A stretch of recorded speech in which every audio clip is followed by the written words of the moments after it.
And we are now recording, so we're gonna go ahead and start grinding. It's 2 weeks later since the last part of the recording, but yeah, we need to grind. We had some deaths, it's no good. We need to get some levels up before we go and try to take on the next gym here.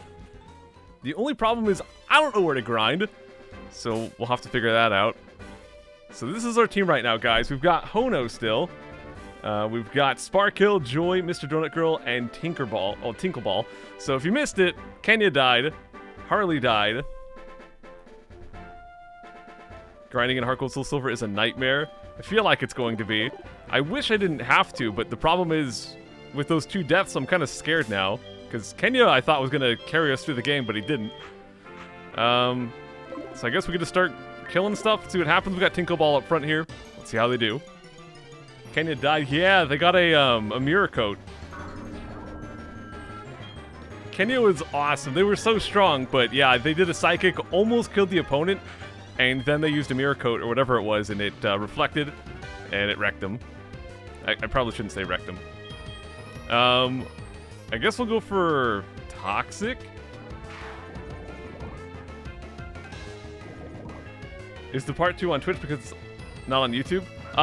The first half of today, of this stream happened 2 weeks ago. I was trying to record 2 episodes in 1 week 2 weeks ago because I knew I wasn't going to be able to stream last week. But we weren't able to finish it because 2 Pokemon died. We realized we're going to have to spend some time grinding and I just ran out of time. I just realized this card's level 3. Why did I Toxic it? But yeah, basically... Oh, I just realized where I am. That's why this stuff's low level. I'm way back here. I'm way back where Kenya was, because we tried to give him away. So yeah, let's actually get to some better, higher level Pokemon here. But anyways, yeah, the first half of this episode will be going up on YouTube. It'll just be going up tomorrow, because technically that episode wasn't finished. So this is like the second half of that episode. So part 7 will go up tomorrow for the full video, and then on Sunday for the highlight video. This grinding will take 234,000 years. Oh, crud. Smoke the water. Thank you so much for the Twitch Prime sub, dude. Also, what's up, Winchester? What's up, Happiness? Gosh, dang it, man. I'm just gonna fly. That makes way more sense. Let's just fly. So we'll go fly back to... Let's go back to Mahogany Town, and we'll try to grind from there. So we have to go through the ice path. So basically what we have to do today, grind up, go through the ice path, and then fight Claire. And I think Claire has a level 40, so that's very scary. Okay, so I don't remember if this crud has any grass. I think we have to like go into the middle, don't we? Yeah, this is the fateful route where we lost Kenya. Maybe I'll go out to the left instead, out to the west, just to not have to surf every time I want to fight stuff. Morning, new chat members. Yeah, what's up, everybody? A shiny Staraptor. Yeah, the Lake of Rage, the Red Gyarados was randomized, so the Gyarados, instead of being Red Gyarados, was actually it was actually Staraptor, which is really cool. He's actually really good. Okay, let's get this grinding started. Level 15. I might have to use Turbo, guys. Do I even have Turbo? No. I'll have to set my hotkey for Turbo. Let's go for Sludge Bomb, I guess. Morning, afternoon for you. Yeah, it's actually just about noon here, so barely afternoon. Okay, how much do we get for 1 kill? It's something. The only problem is Turbo on my emulator is so slow. So even with Turbo, it's still going to take a long time to grind here. Remoraid? Is this just like a patch of water Pokemon? Not the Burger King foot lettuce. Turn off animation, that's a good idea. That's definitely a good idea. Let's go get these animations turned off. Use Turbo and play running in the 90s. I wish it was faster, but it really isn't. Let me go to options here. Yeah, we'll turn off battle scene. Turn that crud off. There we go. It's high noon. Oh no. Oh my gosh, what the crud? What is it this time? Whoa! Why is he here again? Oh my gosh, why? We're just trying to grind, Raikou. Leave me alone, man. This is the same Raikou, so am I allowed to try to catch it? I think technically I said we had to try to catch it on the same patch of grass, but I mean, technically it is the same Pokemon. It's the same Raikou. So, you know what? We get a chance. It's the same Pokemon, so we get to try again. The only downside is I can't really do much to him. We get one chance. It's like a 1% chance. So, fingers crossed, guys. Hold down B. I was not expecting this guy today. Okay, don't troll me with the one wiggle, dude. And there he goes. Okay, hopefully we don't get trolled too much by Raikou here. Got some Granbull. Omega B. Let's go Sludge Bomb. What do you guys think we should aim for with our Pokemon? I mean, I would love to get up to like level 40 or something, but that would take a very long time. But I feel like if we want a reasonable chance at our run not dying, level 40 is probably what we should aim for.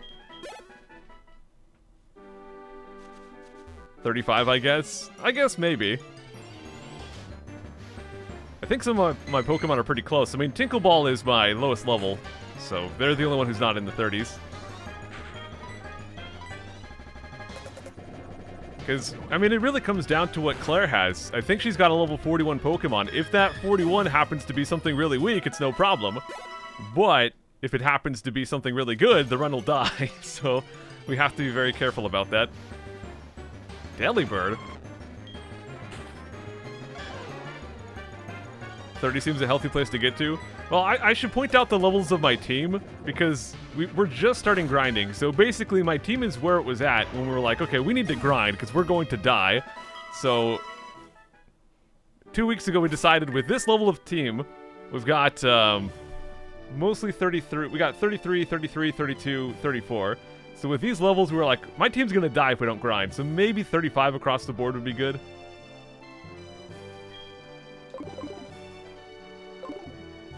$35 to $37. I feel like that's a good idea. That's a good question. Are we going to focus on a couple or grind the whole team? I feel like if we just ground, like, Staraptor and maybe Tinkleball, I think we could be pretty good from there.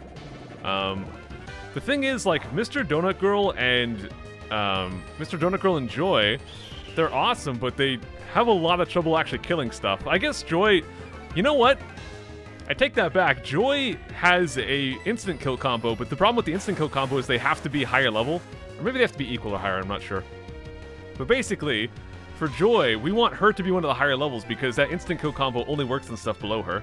So we want to probably get her to like 37, then get everyone else to 35.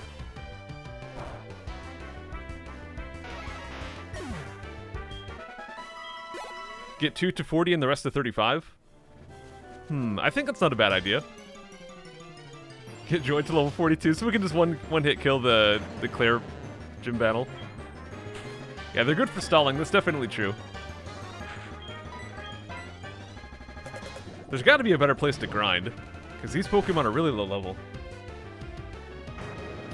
What if we go through the ice path and then grind on the route below Blackthorn? Do you guys think that would be better? Because I think we can make it through the ice path right now. Weepin' Bell? I say get one tanky high level, but not both. Yeah, I think Joy's the way to go. Also, what's up, Solgren? Why does it say 7.5? So for anyone who missed it, 2 weeks ago, well, last week I knew I wasn't going to be able to stream, so 2 weeks ago I tried to record 2 episodes in one go, and basically part way into part 7, which we were recording 2 weeks ago, crud went down, and some stuff died, and we were like, you know what, we need to stop because we need to grind. I didn't have time to grind that day, so we just had to wrap it up. So this is a continuation of that part. Celebi, yeah, dude, my Weeping Bell evolved into this. We found the Leaf Stone and we evolved it, and bam, we got Celebi. It's time for a celebration. Uh-oh, no PP left. Let's go Aurora Beam, I guess.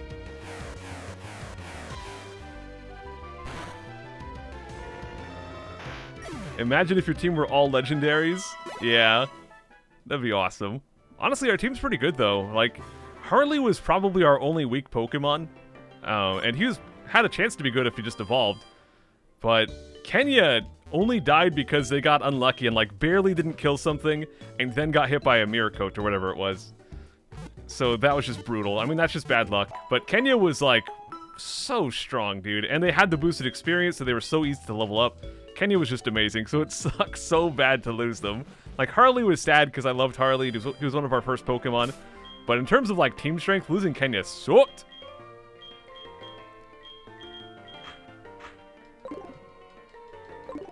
Rip Kenya, I know. You know what I'm going to do? Because I want Joy to be the highest level. So I'm just going to go ahead and give them the experience share while I train everyone else directly.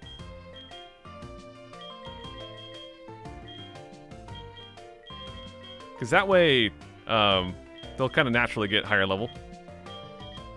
Where is it stored? I think it's over here. There it is. Okay, let's give them the experience share. It looks like some crazy mad scientist helmet. And I think while we're at it, I'm going to go ahead and just move Hono up front for now.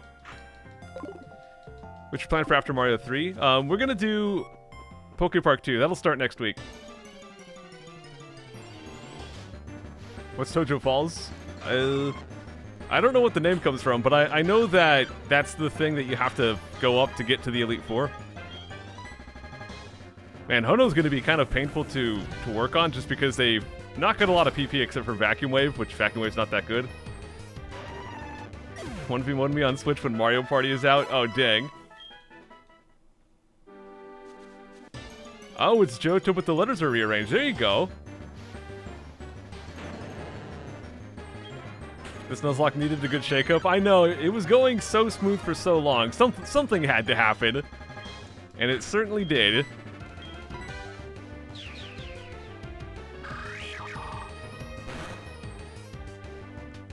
Oh, that's what it is. Tojo is the To from Kanto and then the Jo from Johto. I mean, it could be that. It looks like just Johto swapped around, but... Either way. Have any PP up? I don't remember. Good luck with the run. Oh, thank you, Light.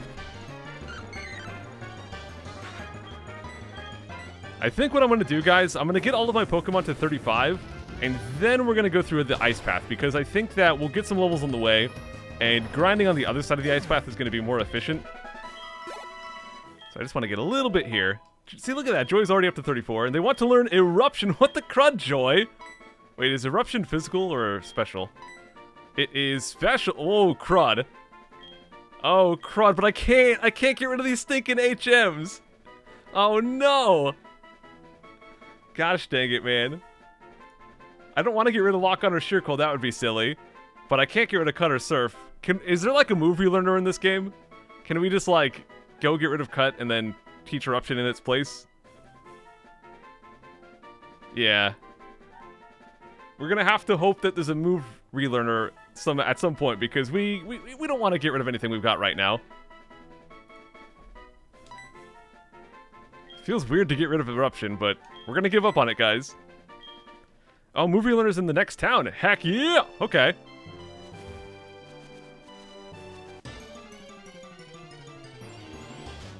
Let's see what we got here. More Articuno. It's kind of cool that we could find Articuno here, because that's going to help out with the experience a little bit. Although it is exerting pressure, so it drains our PP a lot quicker. Which is not good for Hono, because they don't have a lot to spare. At least we get the one shot. But yeah, these Pokemon are so low level, it's kind of weird. Also, Roxy, thank you so much for the 100 bits. Yeah, some good stuff's going to happen once we get to that move deleter. I do have Mario Kart 8 Deluxe, but I don't really play it very much.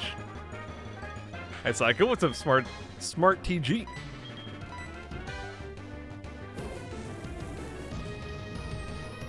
Pretty much all I've been playing lately is, well, I guess this right now, but off stream I've been playing Street Fighter and I've been playing World of Warcraft with the new expansion. And mostly reading a lot. I've been reading a lot of books. I guess since we're kind of low on PP, we'll just swap. I'm not going to like go back and just only focus on one Pokemon at a time, because that'll just take more trips to the Pokemon Center.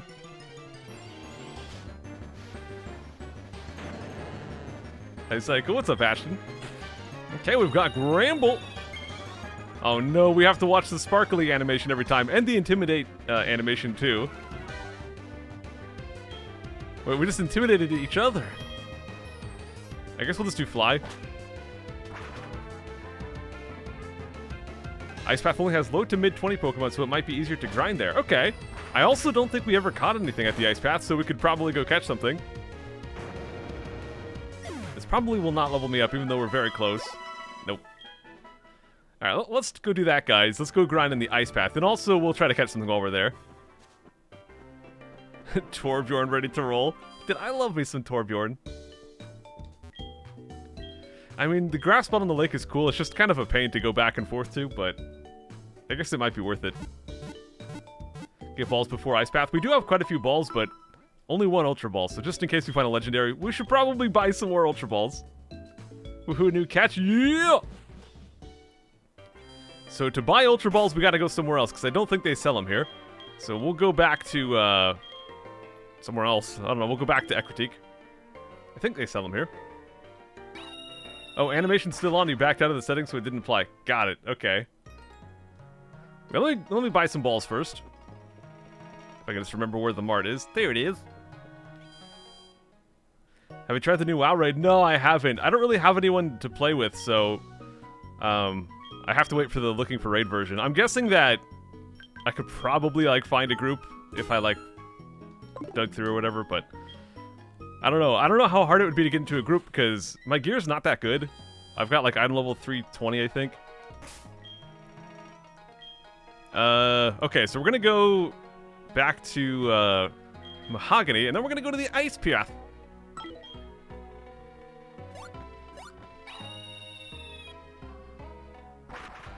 I had the game, but I never got to finish it, sadly. My cartridge got crudded up. Uh-oh. Okay, so I don't think I need to heal, but I'm gonna go do it anyways, and then we're gonna go over to Ice Path, try to catch something. I guess I'll put... Man, since we don't have Kenya to sleep things anymore, I guess we'll go use Sleep Powder on Hono.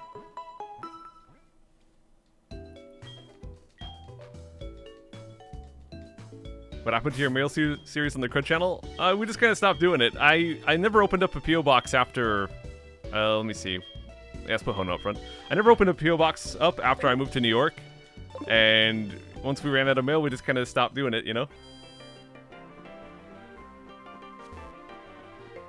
What emulator? I'm using Desmume.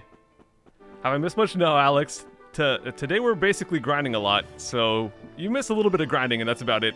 But we are about to go try to catch something. Also, Cheesy, thank you so much for the Twitch Prime sub. Who died last time? Harley and Kenya died. Did I kill this guy? Yeah, okay. So we can go catch this, whatever this is. The Ice Path? Hold on, let me turn off animations real quick. Or actually, you know, for catching the thing, we'll try to leave them on here. Okay, what do we got? Alright, guys, our catch for the Ice Path is going to be Illuminatu. Heck yeah, man. Or maybe Illumizatu. I don't know, man. Let's see. Or 2X. You can call him 2X. What do I do? How do I not kill him? Do you guys think he can survive Seed Flare? It'll be not very effective, right? It's Caterpie.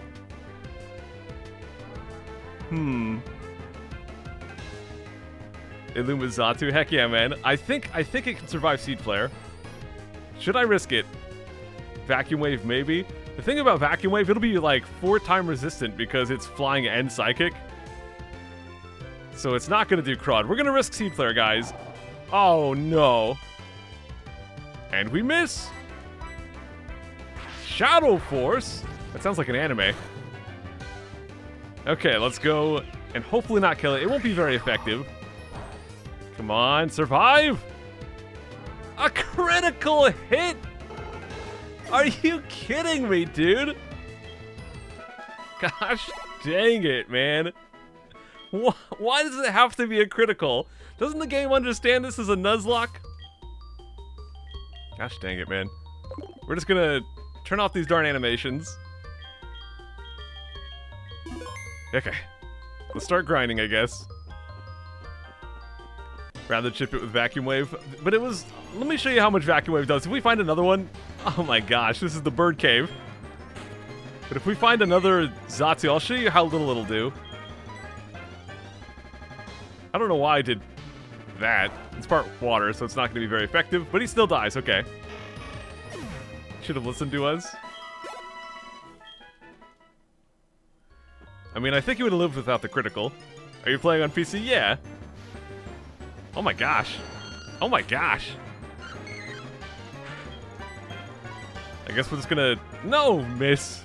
Ha! All he did was suppress my ability. That's fine. I don't need that crud. Okay, this is level 21 and a Vileplume. That should be some pretty good experience right there. Yeah, 276 for 2 Pokemon, so over 500 right there. Up to level 34. Flowers standoff. We have Blossom versus Vileplume.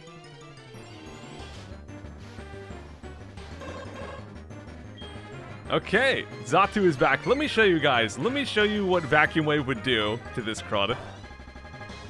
I mean, we could have, like, slowly chipped away over the course of a dozen turns, but I think we would have died along the way. I don't know if it was the right idea. Let me show you, though. Seed Flare. I'm telling you guys, if this is not critical, it probably won't kill.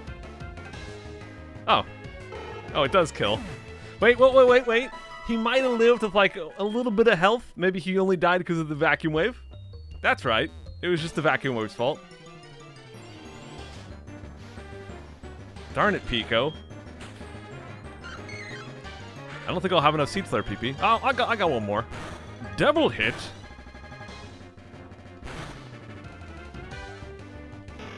I know, it's all the birds. And Vileplume. I just thought because it was not very effective, it would be okay. But I guess Xatu doesn't have as good of defense as I thought he did. Linoon. Let's go Sacred Fire. I mean, I could do Vacuum Wave here, but it's not very good. He lived, and he eat berry. Okay, Vacuum Wave now. Oh, Sucker Punch gets to go even before Vacuum Wave. Okay. A bird's and a plant and an ice path. We also got Linoon, though. You should make a video tutorial about how to install the randomizer. I mean, I'm sure there's tutorials already out there. Uh-oh. I don't think Wingle's worth that much experience, so I kind of don't want to run into Wingle. Uh oh, he did Power Swap. And we got him. I don't care about your Power Swap, dude. And look at that experience, 96. Okay, we're going to go ahead and swap out Blossom here. And let's go put up Sparkill. So I guess we're trying to get all of our Pokemon to 35, except for, I guess Joy and Sparkill can get up to a little bit higher. I don't know, man.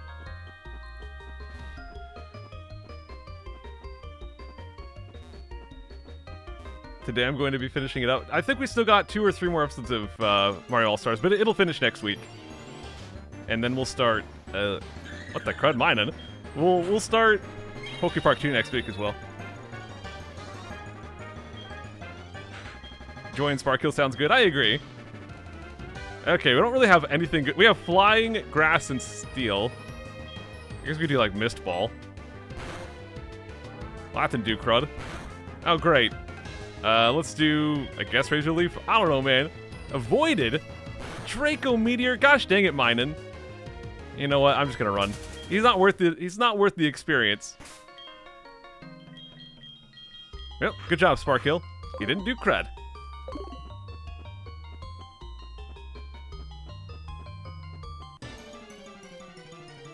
Sorry, Boston. I'm not gonna make a tutorial for the randomizer. Yo, Rhydon!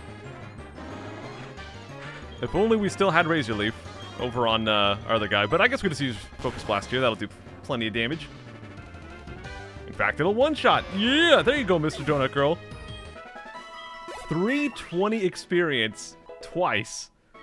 It's pretty good. It's pretty good. Do a Solitaire stream? I'm not very good at Solitaire.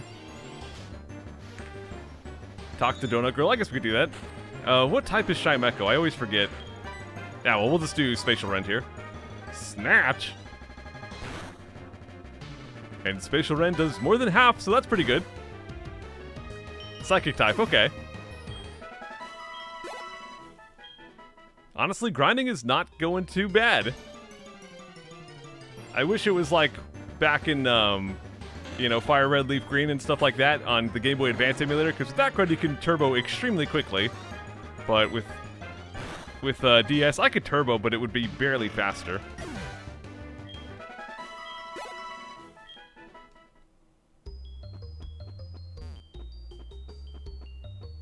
Your stream is so delayed. Uh-oh.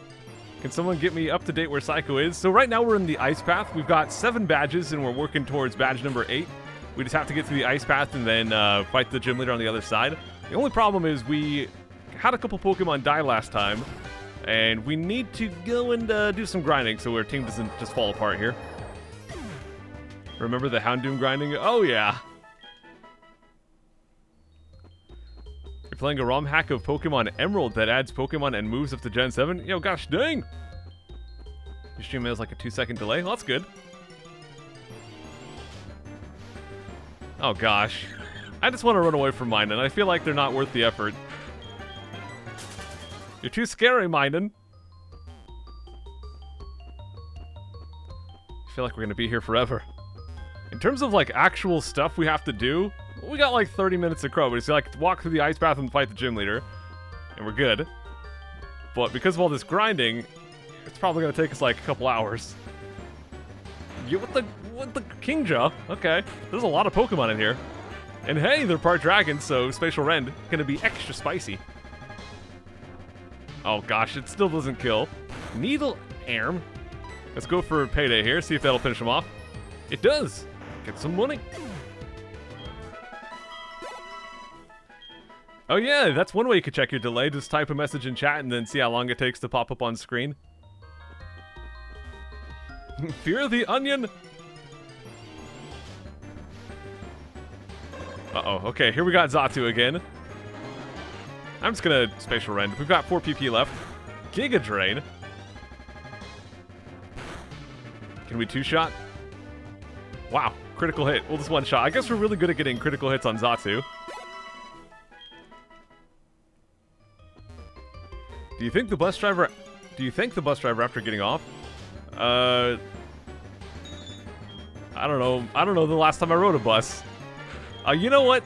I think I rode a bus. I guess it's technically a bus. For when Clippy and I got married, we did our honeymoon at Disney World, and they had a bus that would take you from the hotel to the park. So I rode a bus then, and I didn't thank the bus driver there.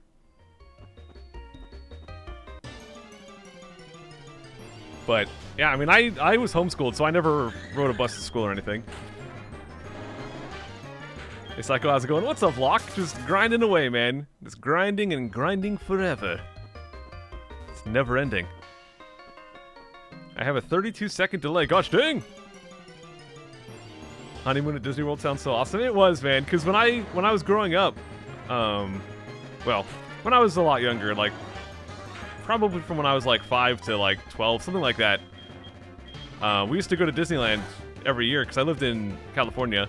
Eventually my dad lost his job, so we couldn't really afford to go anymore, but for a while we used to go every year. And I always loved it. But I never went to Disney World, and apparently Disney World is like way bigger in crud, so since moving to the East Coast, that was the one time we've gone. We hope to go back sometime soon, but kind of expensive. Actually, plane tickets to get there are fairly cheap. It's actually like surprising how cheap plane tickets are. I guess because like so many people are flying there that the prices are just really competitive. But the expensive crud is the park tickets. The tickets are like, if you want to go, you know, if you're going to go and fly halfway across the country or whatever, you probably don't want to go for a day, so you're probably going to want to go for like 2 or 3 days at least. And at that point, you're spending like $200 a person for tickets. Not to mention the hotel costs as well. So like the plane ticket, I can actually probably get a plane ticket for like $80 or something like that, which is not bad at all. But once you add in the park tickets and the hotels, suddenly it's expensive. And not to mention, if you want to actually eat food at the park, the gosh dang food there is really expensive too. So suddenly you're looking at like, you know, $1,500 just to go to Disney World for a few days. It's like 100 buckaroos for one day. Yeah, it's crazy. But yeah, once you add up like the food, the hotel, the park, and the travel, it's just expensive, man.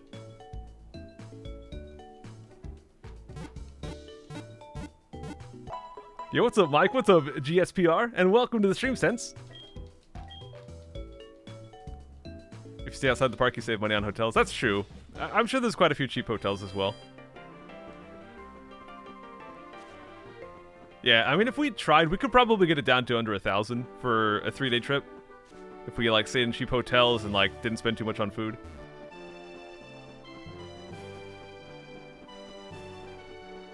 Grind, exactly. We're just grinding away, guys. Can you share your team? Sure, I could do that. So my team here is... We've got... Oh, what the... Alright, I don't know what I just did there, but... Anyways, we got Mr. Donut Girl, the Umbreon, level 33. Hono, the Blossom, 34. Tinkleball, the Celebi, 29. We've got a Shiny Staraptor, Sparkhill, level 34. And Blissey Joy Uwu, level 35.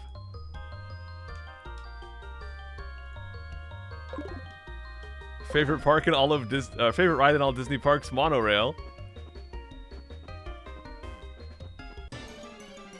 I think my favorite ride is still Pirates of the Caribbean. It's not like there's just like the one drop, so it's not much of a thrill ride, but I just gosh dang love pirates. I've actually been reading a novel series that's like heavily featuring pirates. What the? He just teleported out of the battle. Darn it, Linoon.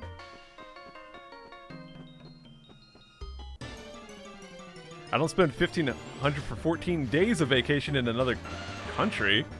What the crap? Where do you live, Medellin? Because for us to go to another country, unless we like drive to Canada, I guess, but it's like at least $500 to go to another country just for plane tickets.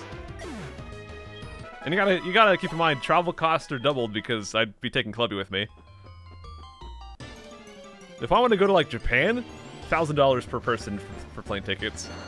If I want to go to like Europe, it's more like 500.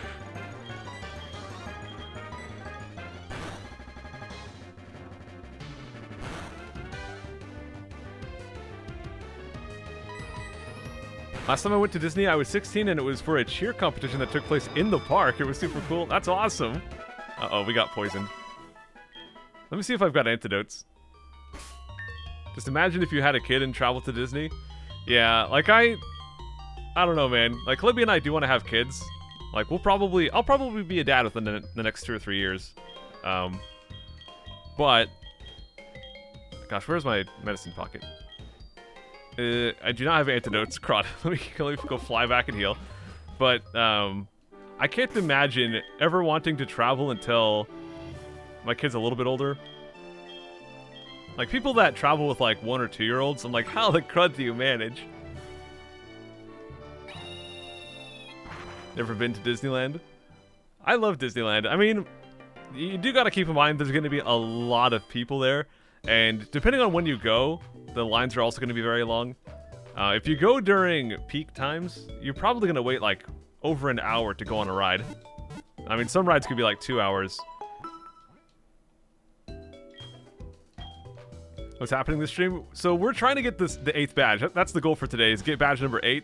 But we gotta do good amount of grinding here to make ourselves safe, because we lost 2 Pokemon last stream, and that was scary. So it just, you know, the gym leader's gonna have a level 41. We want to not risk just having the run completely die, because I mentioned this before, but if the run dies, that's it. There's no more reattempts. I've decided to make a new rule, which is for Nuzlocks. I will only do another attempt if it dies before Gym 4. If the run dies after Gym 4, that's it for the year.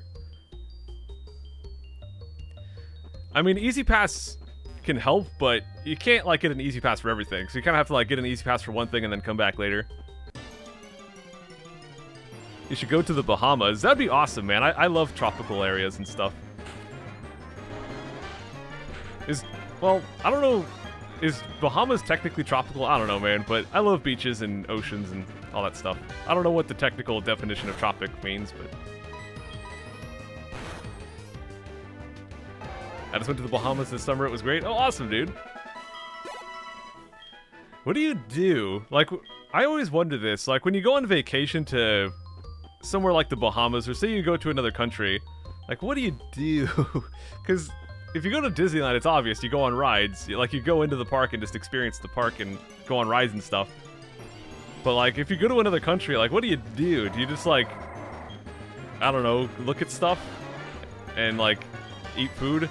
I don't know. Gosh dang it, Linoon. Always teleporting, man.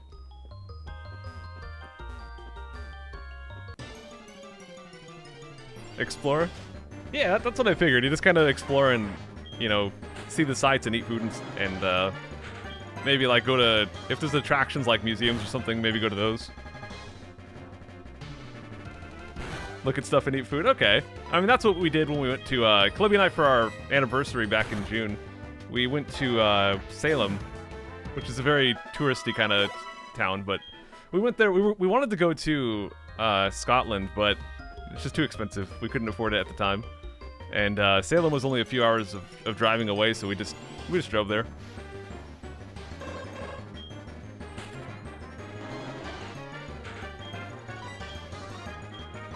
Let's keep doing some spatial rand. Uh-oh. I probably should not have wasted spatial rand while he was using Shadow Force. I'm going to Vegas. I also did casinos and shows. Oh, there you go. Where are you from? I'm from New York.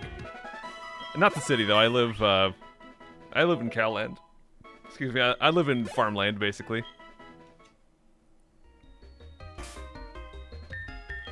Coming to South Africa, it should be cheap for your dollars. I always wonder, though, because it is pretty far away in terms of plane travel, so, like, actually being there might be cheap, but I feel like it's probably expensive just to get there.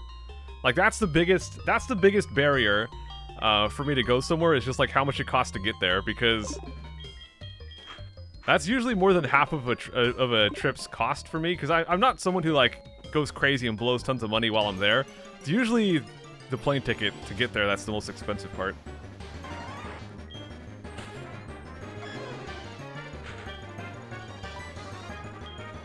Whenever I hear New York, I think of the steamed ham bits. Uh-oh. What do you regret about homeschooling? I would say the biggest thing that... I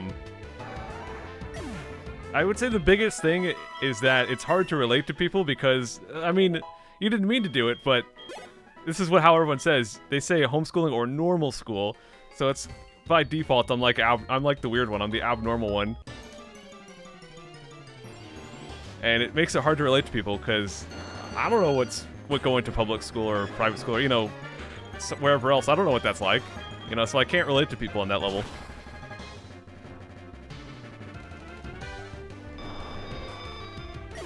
What's going on with the stream? Why is it 0.5? So 2 weeks ago, I tried to record 2 episodes in one sitting, and we recorded the first half of episode 7. We figured out that we were not going to be able to make much progress without grinding, so we had to cut that stream, and we're back again to finish off episode 7 here. And we have to grind and then go beat the gym leader.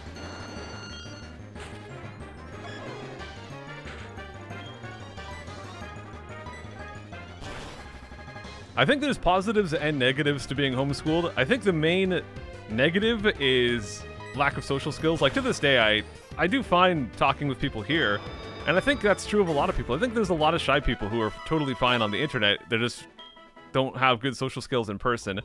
And that, even now as an adult, that still holds true. But I don't think, like, going to public school or whatever doesn't guarantee you'll have good social skills. I think that there's a lot of people who are still shy and awkward when they go to public school. But I think there's a higher chance that you'll be more socially inclined, I guess, if you are more exposed to people regularly. But I think that's a skill I could learn. Like, if I ever wanted to get good at talking to people, I just have to go practice it. I personally am of the belief that most things are things that you could practice and get better at. Like, I'm a shy person, but I don't think shy is like an unchangeable characteristic. I think that I could learn to be comfortable around people and stuff. I don't think that's like something that's unchangeable. But the benefits of being homeschooled was I'm very good at learning stuff on my own. So whenever there's something that I want to learn, like, I'm very self-sufficient with that crud.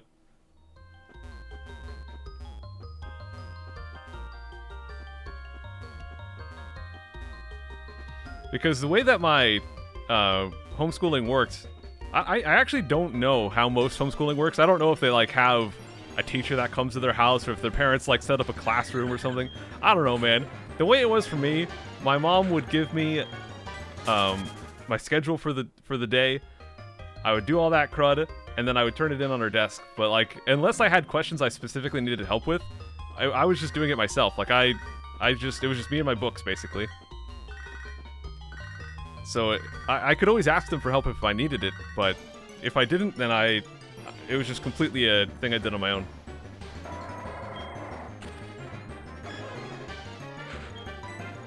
Let's keep doing some focus blast.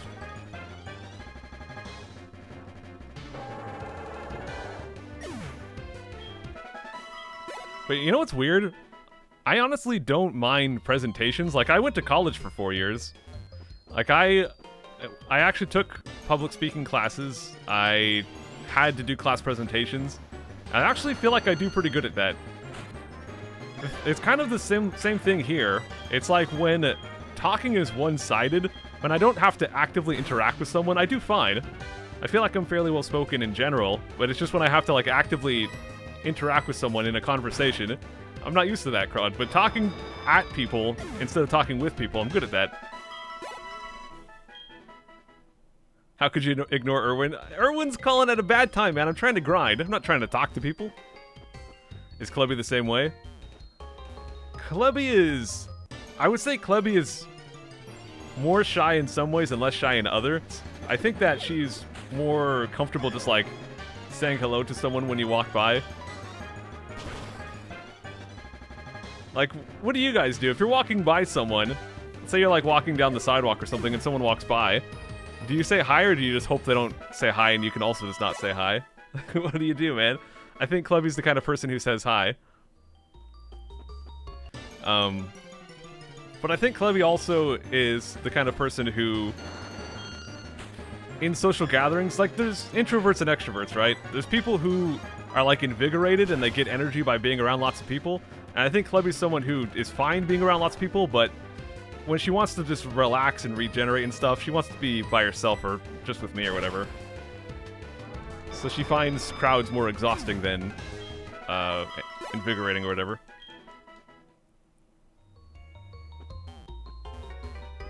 But I am very shy, dude. I know it doesn't seem like that here, but I've said this before. Like, I get gosh dang nervous when I have to answer the door for pizza.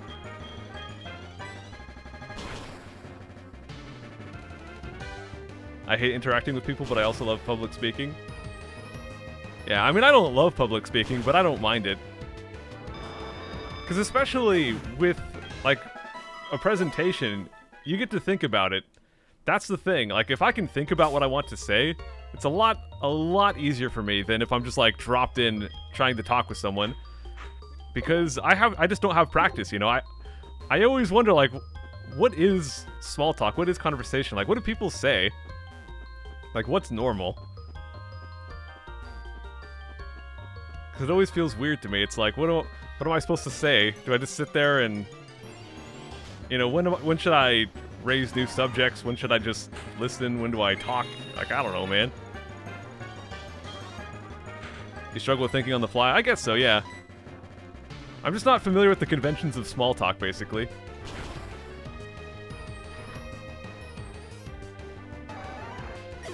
I don't know if it's actually true, but I heard that the #1 fear among people, like their #1 fear is public speaking. #2 is dying.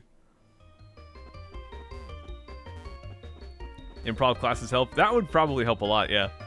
Like I said, I don't think that being a bad talker or being bad at small talk or like being shy, I don't think that's unchangeable. I think I could change it. I just don't really care to because I don't have to interact with people very often. Like, I work from home.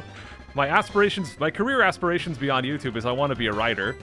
And, like, I might have to talk to people at conventions or conferences or whatever. If I ever, like, was successful as a writer, I'd probably have to do stuff like that. But that's no problem. But for the most part, it would be just like YouTube. I'm just at my house by myself, pretty much. I hate snakes. It's kind of weird. I wasn't afraid of snakes when I was younger.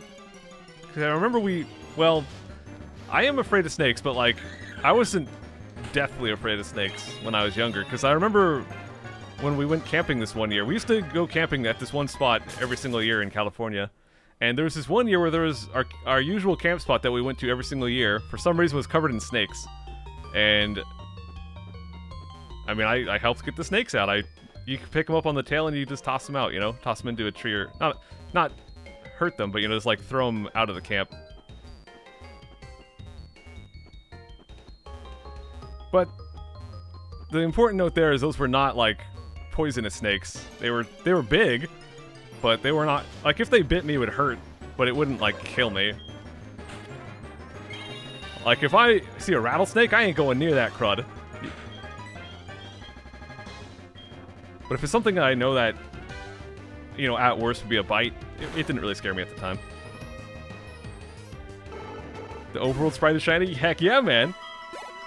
You grabbed the snake by the tail? Heck yeah, man. It was just, I think it was a gopher snake. It was yellow and white, I think it was.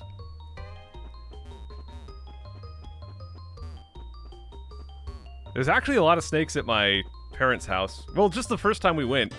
I don't know why, but yeah, there was like 2 different snakes. And again, they weren't venomous. But they were these black snakes. And I don't know, man.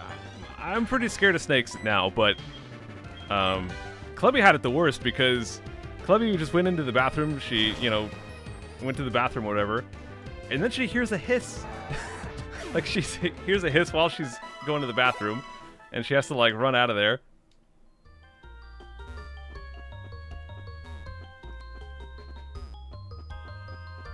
So it's like every year I go back there, whenever I want to go to the bathroom, I have to examine the bathroom and, like, look under the cupboards and crud before I sit down, because I ain't dealing with that crud. Yeah, we lost Kenya and Harvey. It's kind of sad. Harley was the Poliwhirl. Hey Psycho, how are we keeping? What's up, Frisky? I am doing pretty alright, man.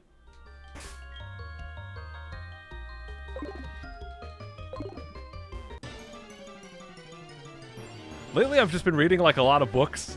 I know a lot of people don't like books. I didn't like books for a long time, but now that I've like, because I've always wanted to be a storyteller, but for some reason I like never considered just being a writer. I was always like, okay, I want to work on like film, or I want to make games and tell stories that way. For some reason it never clicked with me, hey, just be a writer. And ever since like a year or 2 ago when I was like, oh hey, I could just be a writer, I've just been like obsessed with that crud. But the thing is, like, I never really read books, like, at all. So I didn't really know how to structure a book. Like, what is a book? What is a chapter? What is a paragraph? Like, all these little things that are really important. So I've just been, like, learning a lot about story structure and, like, all this crud. And it's a slow process, but I set a goal for myself that I'm gonna read a lot first before I really start writing, because I feel like I just need to understand books a little bit better. But I've decided once I've read 100 novels, I'm gonna start writing. Because I read every day. I read about 4 hours a day. But I'm eventually gonna switch half of that to writing every day. But I want to get like 100 books under my belt first. I'm not gonna stream a book, dude. Some people actually do stream themselves writing, but I probably wouldn't do that. 100 good novels? I mean, I'm trying to finish all the novels that I start, whether they're good or bad, just because I feel like reading bad novels, because my goal is to, like, learn, you know? Like, learn different storytelling techniques and all this kind of stuff, and I feel like reading bad novels is good too, just to figure out what not to do. So I'm trying to force myself to finish everything that I start. But I am focusing mostly on stuff that I'm really interested in. Like, I want to read a lot of stuff by Brandon Sanderson. That stuff's awesome. I want to read... I actually have already started reading The Wheel of Time, which is like 14 books long, and each book is like 700 plus pages. So it's really long, but I read the first book of that. Right now I'm reading a series called Scimitar Seas, which is... It's pretty obscure, like not a lot of people know about it, but it's just a simple fantasy adventure with pirates and crud. Because I've been really into pirates, thanks to the new World of Warcraft expansion has a pretty heavy pirate theme, so I'm like, you know, I want to read a book about this crud. So I've been reading that. Has anyone died? Not today, thankfully. Harry Potter, yeah, I'm four books done with Harry Potter. I have to read the last 3. I'm trying to, like, read stuff that's obscure and popular. So I'm reading Harry Potter. I want to eventually read... I want to read Hunger Games, and I kind of don't want to read it, but I feel like I should read stuff like Twilight because it's popular for a reason. So I need to know, like, why is this popular? And why do so many people that do hate it, why do people hate it? Like, why is it such a polarizing series? I feel like for an aspiring writer, knowing that kind of crud's probably important. So I should figure out, like, why is this series so polarizing? Like, I don't want to read it, but I feel like I should. A Song of Ice and Fire. I definitely want to read that. I have already watched the TV show, though, so I guess it'll be interesting to see how different it is. But I am kind of hesitant to start reading stuff that's not finished. Like, Brandon Sanderson has a series called The Stormlight Archive, which is apparently extremely good, but it's only 3 books done, and it's, like, going to be a 10-book series, and he only puts one out every few years. So, it's like, it's not going to be done for, like, the next 2 or 3 decades. So, like, do I really want to start reading that now when it's not going to be done until I'm 50? I probably will start reading it soon, but I think for the first 100 books, I'm just going to read stuff that's finished, and then I'll start chipping away at just stuff that I'm interested in. How many novels have you read? I've only read about a dozen. Oh, I don't want to answer Todd's question here. But yeah, I got a lot to go. But now that I'm reading a lot, like I said, I've been reading 4 hours a day for a while now, and I get through books a lot quicker now. The only thing is, like, I tend to read, like, epic fantasy books, which are super long. Like, The Wheel of Time was, like, over 700 pages. If I do Song of Ice and Fire, some of those are, like, over 1,000 pages. So they just take a long time to get through, but reading 4 hours a day, and I can finish most novels in, like, 2 days. Five Nights at Freddy's book, is that a thing? But yeah, if you guys ever have any book suggestions, just tweet them at me, dude. I want to read a bit of everything, like every genre, you know, stuff for kids, stuff for adults, just to get an idea of what's out there, you know? My main interest is adult epic fantasy, but I still want to read everything. I want to write fantasy books, which is going to be really strange because I want to, like, as a writer, I'm probably going to write stuff intended for adults, which is really weird because I feel like my channel here is very family friendly, so it'll be very different. It'll be very different. And I don't know what to do about that, man, because it's like, can an author write stuff for adults and for kids? Or is that weird? Like, can you write 2 different kinds of books? I guess you could use, like, you could use different names, like a pen name for one and then use your real name for another.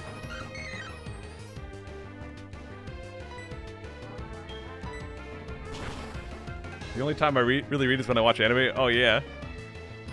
Well, Harry Potter's for everyone, but that's not what I mean. I don't mean like a story that can be enjoyed by both. I mean, like, say you got George R.R. Martin who writes Game of Thrones.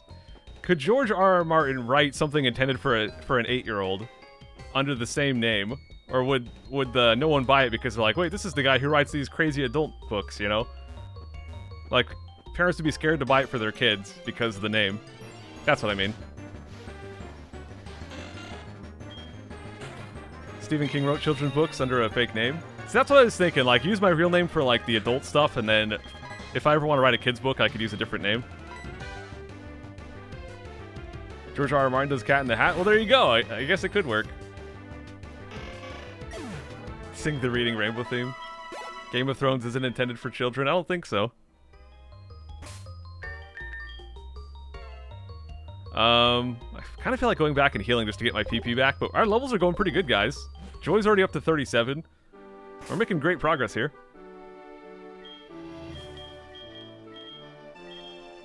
Yeah, because that's the thing, like, I do think that I want to write big fantasy books, but, I don't know, who knows, maybe someday I'll want to write a kid's book, and I don't want to, I don't know what to do about that, but maybe it's okay to have, maybe it's okay to have the same name. There's all kinds of stuff to figure out, man. Like, how... Do I want to use my real name? Do I want to use a pen name? I don't think I want to use a pen name. But what I do got to figure out is how do I want to stylize my name? Like, do I... Because my name is James Greenway. My middle initial's P. So do I want to be James Greenway? Do I want to be James P. Greenway? Do I want to be JP Greenway? It's a lot of credit to figure out, man. Yeah, what's up, Rena? Thank you so much for the sub. John Green.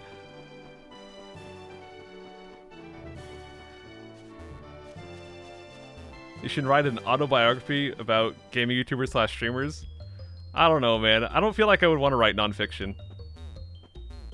Can we guess your middle name? Sure. Yeah, my initials are JPEG. I like JP Greenway. Me too. I keep telling Clevy, I'm like, when we have a kid, I want their initials to be PNG. I've already convinced her that we can name, if we have a boy, we can name them Phoenix. So I just got to figure out a middle name for a boy that starts with an N, and then we're good. Is it Peter? No, it is a biblical name, but it's not Peter. It's pretty easy to figure out. RNG. Oh man.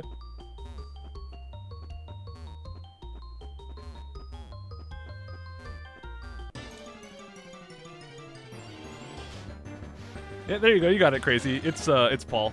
My middle name is Paul. Nuzlocke. I'm not gonna name my kid Nuzlocke. I feel like it's a waste of PP to kill Wingle, but we'll go ahead and do it. RNG would be so perfect for a kid's name. I guess so. But you also gotta do something that they're not gonna get picked on for. Like, there's this, kind of not huge pop star that I listen to named Lights. And she named her kid Rocket, and her middle name is Wild. Like, I don't know, man. It's cool. Rocket Wild's a cool name, but they're probably gonna get picked on for it at some point. Middle name Notorious. JPEG PNG. Well, I can't change my last name. I mean, I could if we had a daughter, because it's more common for girls to have their last name changed than for boys. Usually boys, their last name never changes. So maybe we could line it up and hope that our daughter gets her last name changed to make a file format. We'll just keep doing Fly.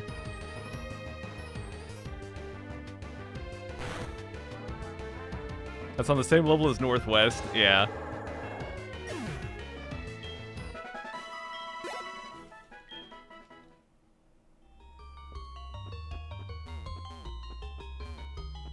I feel like Phoenix is kind of right in the line. Like, it's a real name, you know? It's a cool name, it's like a mythological name, but it's still a real name, you know? So it's not, like, so out there that it's weird, you know?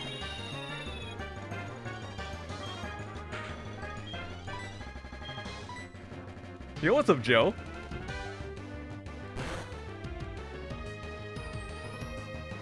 Just wrecking all these Linoons. I guess we'll get Sparkhill up to like 37, then we'll start training other Pokemon.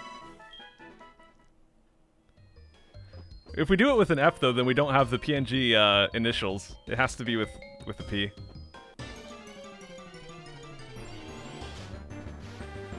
I have a friend named Phoenix. Well, there you go. I mean, it's a real name. It's not super common. I think it's a really cool name.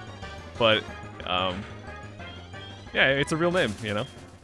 It's not like the guys who, when Skyrim came out and they, like, challenged someone to name their kid Dovahkiin. It's, you know, it's not that. I feel like if you want to name stuff after video games and crud, save that for, like, pets. Like, if I want to name my pet, like, our cat, Naru. It's a thing from World of Warcraft. I'm not gonna name my kid Naru. But sure, the cat, we'll name it Naru. Why not? Name a dog Wahey.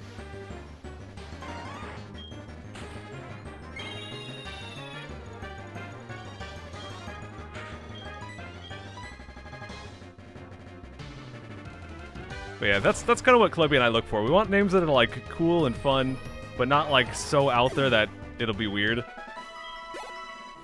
Name my kid GLaDOS? No, man. I'd name my kid Naru if I was Japanese. I guess maybe. Doesn't Naru mean become?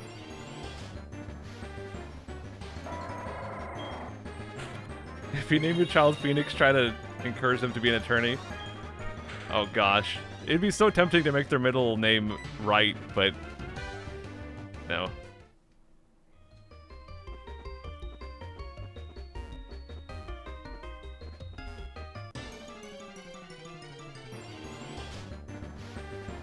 I think the most common boy name right now is Noah. For a long time, the most popular name was Ethan, but I'm pretty sure that the #1 name for baby boys right now, at least in America, is Noah. It kind of comes in trends. I don't know how it happens. Like, Noah's a name that's been around forever, so I don't know why it's suddenly really popular, but it is. Name it Nuzlocke.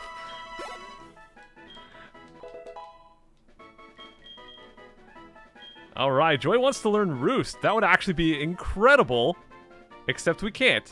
Man, Joy's just getting all these amazing moves, but I don't want to get rid of Sheer Cold or Lock On, and Surf and Cut are stuck, so no Roost for us. Phoenix, Noah, Greenwood. We could hop on the Noah bandwagon and use that for the middle name, but there's good things and bad things about having a popular name.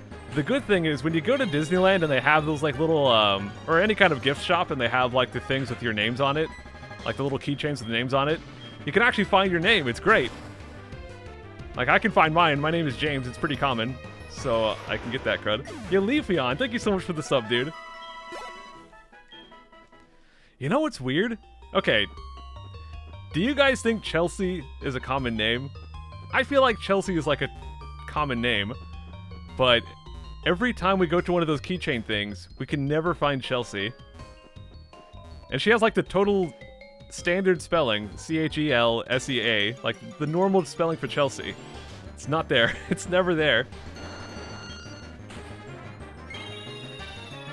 I don't think we've ever found a keychain that says Chelsea on it.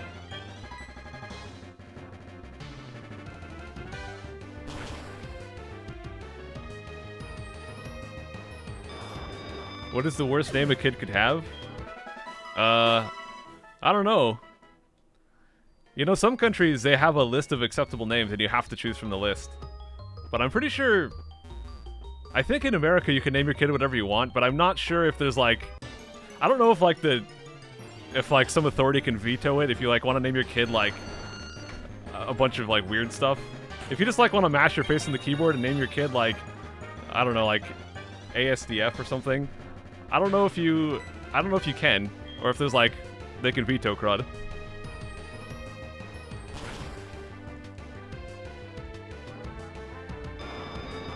Some people are named hashtag. Oh man. I don't think you can call someone Jesus. I'm pretty sure Jesus is a pretty common name.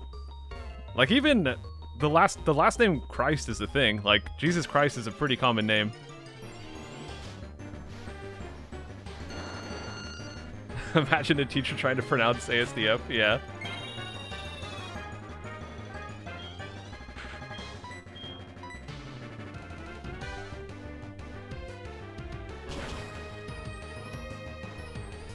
Yeah, very common in Mexico, but is it pronounced Jesus in Mexico, or is that just like something that happens when they bring it over? Like, do people in America pronounce it that? I don't know. I'm guessing it's pronounced Jesus there too, but I don't know, man. Because I don't think I've ever seen anyone with that name. I don't think I've ever heard them call themselves Jesus.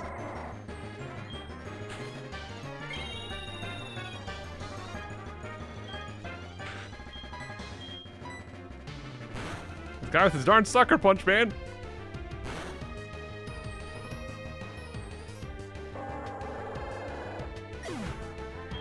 Getting pretty close to that point, guys, where we get to 37 on Spark Hill.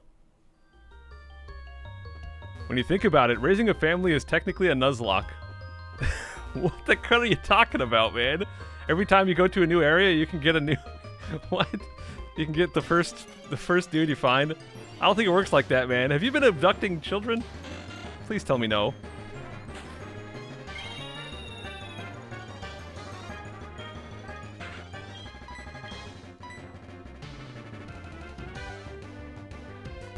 Name your daughter Clevy? I don't know, man. I think, like I was saying before, I kind of want to use names that are, like, kind of cool and, like, not that common, but are still actual names. Like, I don't think anyone is named Clevy. I don't want to, like, make up a new name. That's why I like Phoenix, because it's, like, not very common. It's a cool name.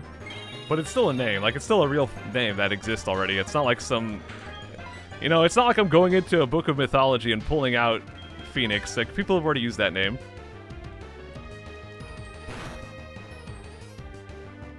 Name your son James Paul Greenway Jr. The thing is, my dad is already named James Greenway, so I'm named after my dad. And let me tell you, sharing a name with your dad is not as cool as it sounds. Like, I think it's, you know, sweet or whatever. The sentiment is nice, but a lot of the times middle initials are left out on stuff, so it's easy to, like, it's easy to get cred mixed up. Like, even stuff, for example, I moved to New York on the other side of the country, and I signed up to get my simple utilities, like my water, and my water, for some reason, they billed my dad. Like, how the crud did they even find him? I don't know, they just, like, pulled up a list of James Greenways, I guess, and they somehow billed my dad instead of me. Like, what the crud? How? He lives on the other side of the country. How are you billing him? Where were you born? I was born in California. I lived in the same house. Until I moved to New York, I lived in the same house my whole life. I think technically I lived in a different house until I was like 1. But, you know, I don't remember that, so... In terms of, like, my memories, it was all from one house. And I moved out when I was, like, 23. So I lived with my parents for a long time. Although, I feel like that's pretty common nowadays. I feel like moving out, like, right when you hit 18 is kind of not the norm. Like, unless you're moving out to go to college, but... I feel like living with your parents until your early 20s is pretty normal nowadays.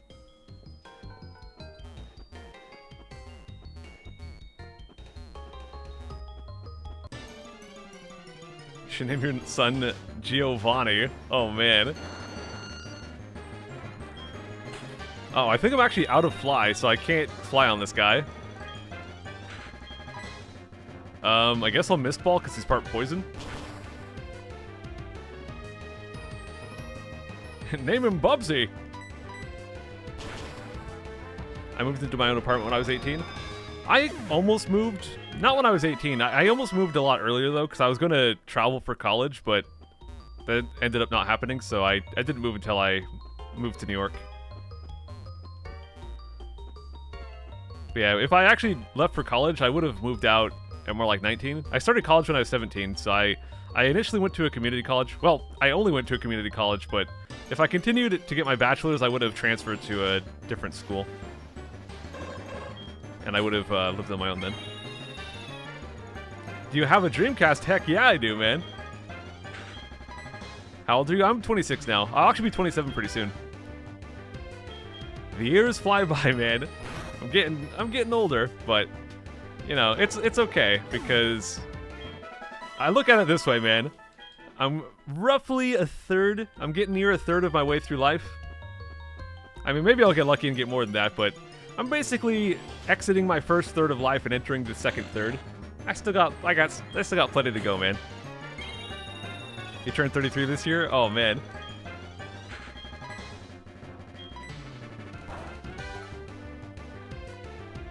Yo, thank you so much, Will, for the 100 bits. I beat my first Maverick and Mega Man X. Chill Penguin.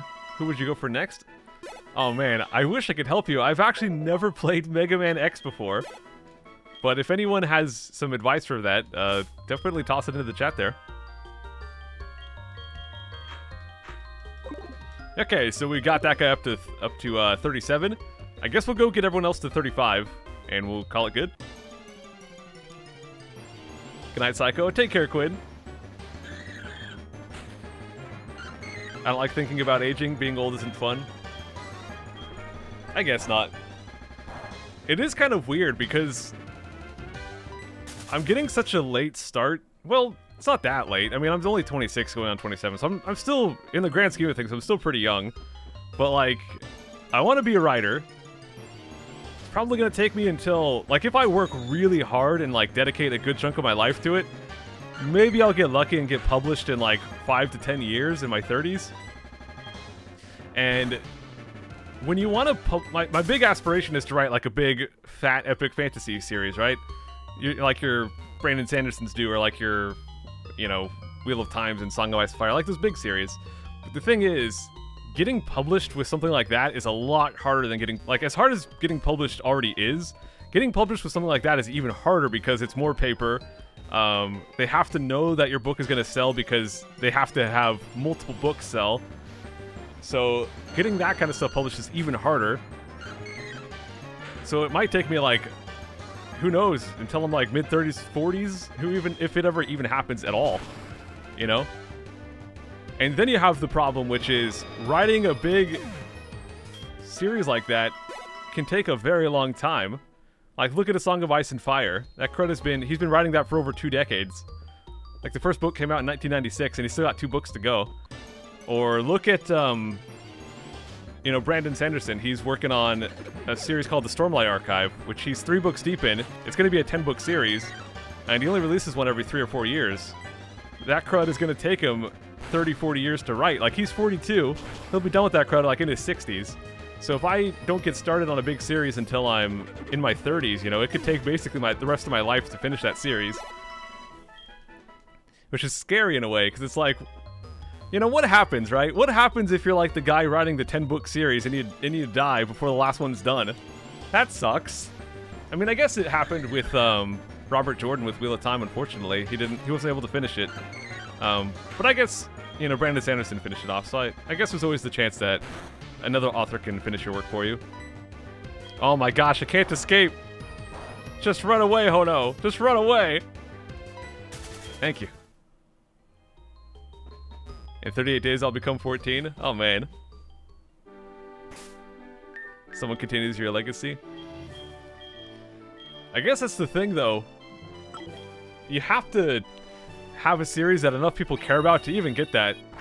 You know, Wheel of Time, very popular fantasy series. I mean, it was like gargantuan. It was like a big deal.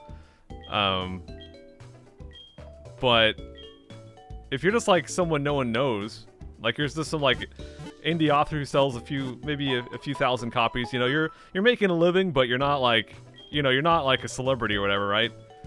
I wonder if actually anyone would like sign up to finish that, or if no one cares.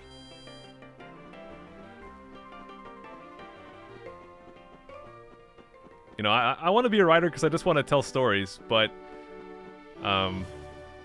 it's kind of weird because it's like I could dedicate my entire life to writing and it could just go nowhere. That's just kind of how it is. I mean, I got really lucky with YouTube and that turned into a job. Will I get lucky again with writing? Who knows?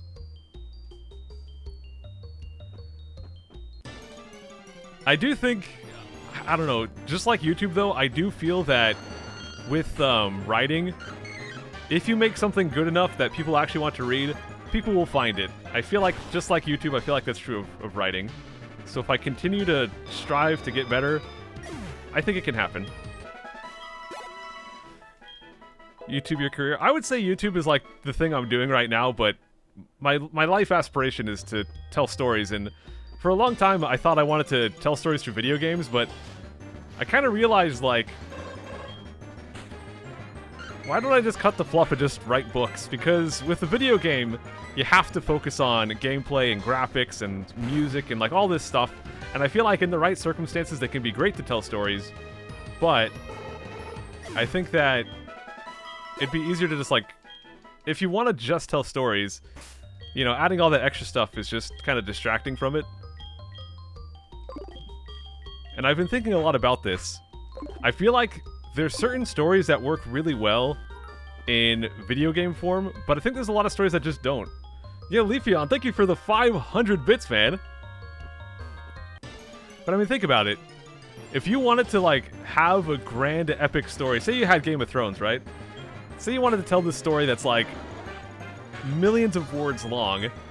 Like, you're just not going to do that. You can't do that in a video game because it's just too much. You have to add on all this gameplay, and at that point, it just can't happen.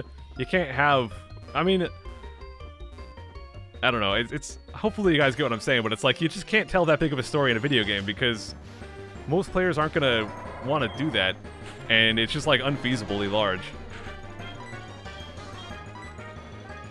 Yeah, that's the thing, even TV, because here's the thing, you've got video games. I feel like video games can tell certain stories very well, but I feel like video games are very limited because most people are going to want a game that has gameplay, and all these things. So generally, it can be really cool because you can tell a story that's interactive.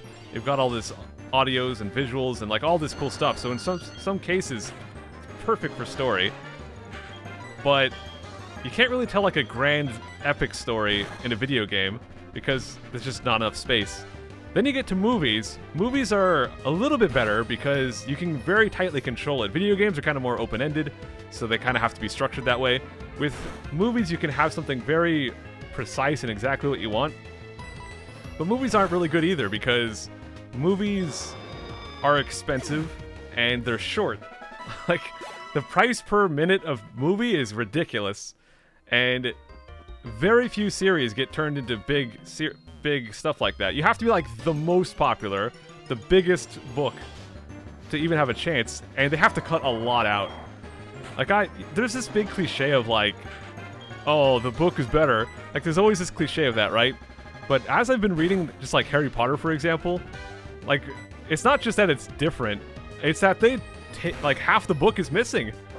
Like the first 3 books are pretty well shown in the movies, but once you get to the Goblet of Fire, because the book is so much longer, like book 4 and 5, 4 and on are like really long books, and they just can't fit that into a movie, so they cut out like half the book. It's just gone. So movies have to cut a lot out, and you know that's fine. You have to do that for the movie, but it again limits what story you can tell. Like Game of Thrones would not have worked as a movie. It just can't. It's just too much stuff. They'd have to make like 20 movies or more, and they'd still have to cut a lot out. Then you get to the next level, which is TV. TV can basically go on as long as it needs to. So like a movie is like 2 to 3 hours. A TV series, 1 season is more like 10 hours, so you get a lot more. Like 1 season of TV is like a trilogy of movies. It's a lot more.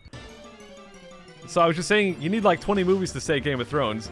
So they got like their 7 or 8 seasons or whatever, right? And each one's like a trilogy. So there you go, you've got your 20 movies. But the thing is, when you have a story as big of Game of Thrones, even then, they have to cut a lot out. And they have to change things. They have to like, I don't know specifically who, but there's like side characters that died in the show that don't die in the books because they didn't want to pay the actors anymore. Like, you know, there's like logistics like that you don't have to deal with in books. In a book, you just have the text. Like, all of the extra fluff is gone. You don't have to pay actors. You don't have to build sets. You can write anything you want. I mean, there are still limitations within books. You're limited to what people will actually read. You're limited to what people will actually publish. But, you know, there's no limitations in terms of, like, how expensive a set is. There's no limitations in terms of paying actors. You can have as many characters as your story needs.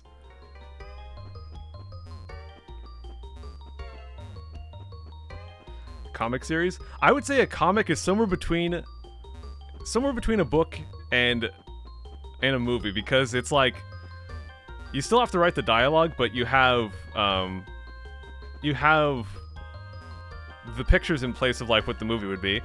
So comics are really cool, but I feel like they're still limiting compared to just writing just a book, because you still have to draw it. So you can't have as long of a book as easily, unless you just like separate it into a ton of volumes. But you're not gonna have a book as long as something like Game of Thrones turn into one comic, because it's just, you can't have that. It'd have to be like 2,000 pages of drawings, and it's just unfeasible, you know? Can we talk about Pokemons? I guess so. We're just kind of grinding away, man.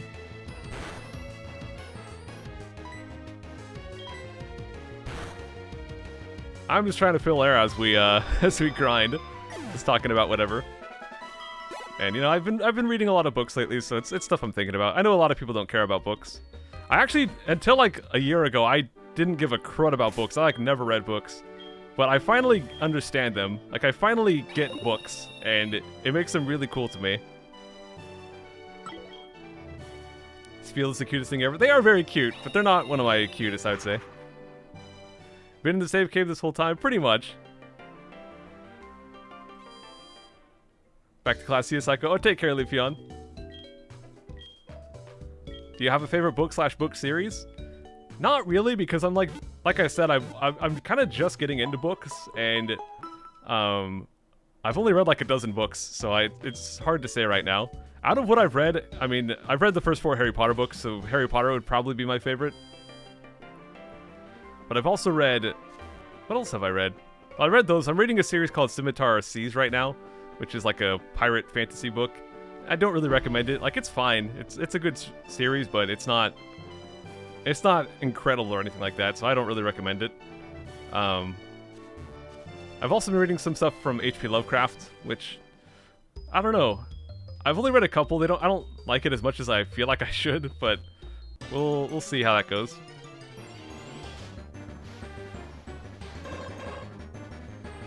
My sister has just reached the age where she gets obsessed with Harry Potter. Yeah.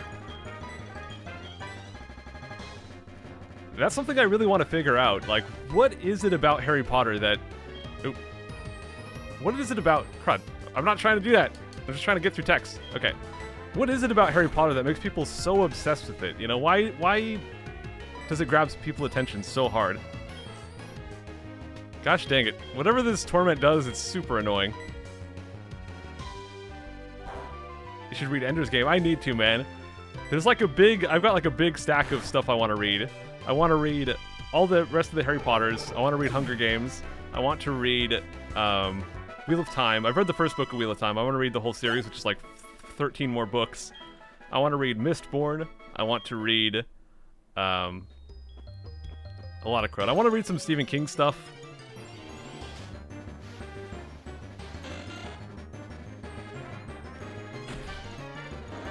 Hunger Games is very good. Dude, it's so weird because I've watched most of the Hunger Games movies except for the last one, so I actually have no clue how it ends. But I'm like, you know, I'll just read it.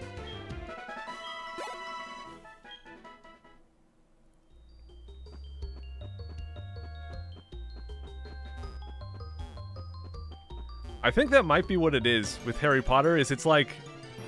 It's kind of mystical and fantastical, but it's presented in a way that, like, makes you feel like it could be real. Like, it feels kind of real, you know? It's presented in a way that, like, it could exist in our world because it's just out there, we just don't know about it kind of thing, you know? Like, it's set on... As far as I know, Harry Potter is set on Earth.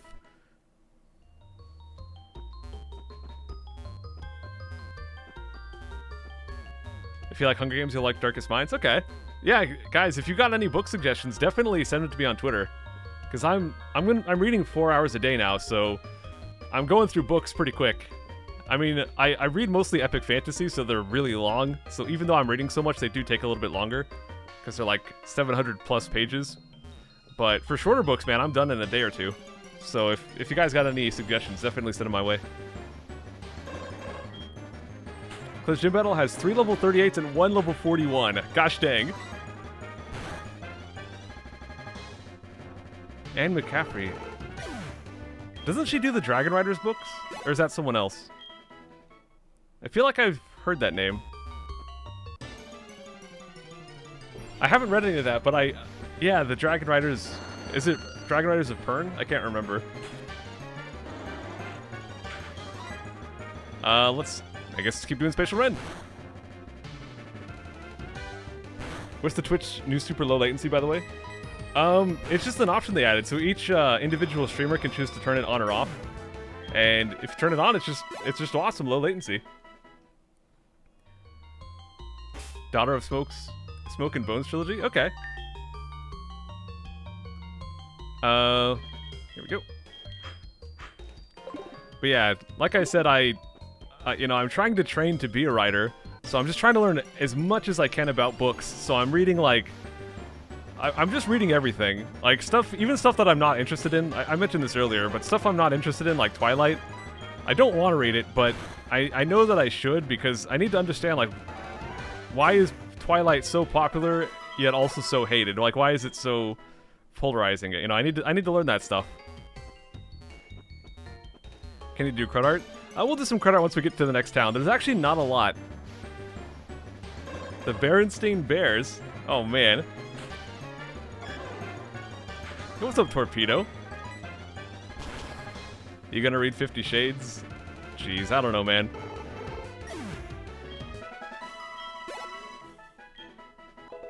Alright, guys. Joy is level 40. Let's see, how are we doing? Sparkle's fine. Honestly, we'll just train up Tinkerbell and we'll probably move on.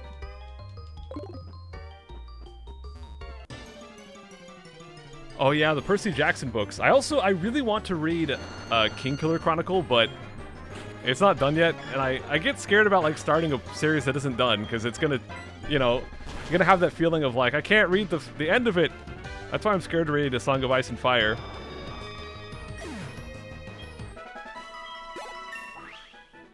And that's kind of why I'm more drawn to Wheel of Time, because it's like this big 14-book series and it's done. Or like, there's this other series called Malazan, Book of the Fallen, and I'm kind of scared to read that, because apparently it's kind of a crazy series to read. Like, it's really hard to follow and crud like that, but apparently it's like, if you kind of stick it out and you put in the work to figure it out, apparently it's a very good series.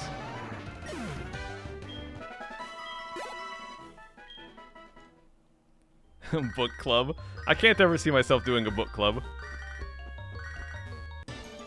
I mean, I am reading for enjoyment, but I am, more importantly, reading to learn how to structure a story and, like, you know, eventually start writing. Like, right now I'm reading 8 to 10, like, every morning I read for 2 hours, and then 8 to 10 at night I read for another 2 hours. So my goal is to get up to 100 books read, just so I have, like, a base of book knowledge or whatever. And then I'm going to start changing that morning 2 hours into writing, and I'm going to start writing every single day instead.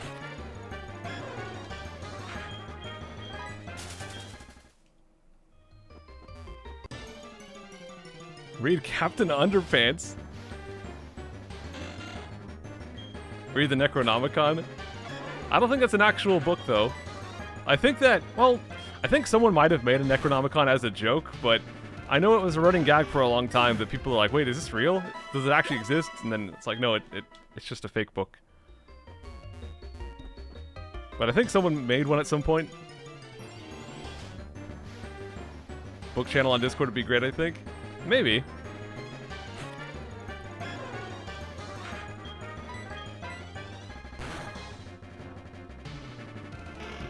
I mean, if any of you guys actually read books, we could make one. I just figured that most people don't really read books. I don't know, I have this perception that, like, everyone thinks books are lame. I don't know. But maybe that's not true. Maybe reading books is really common. Hey guys, type 1 in chat if you don't read books, and type 2 in chat if you do read books.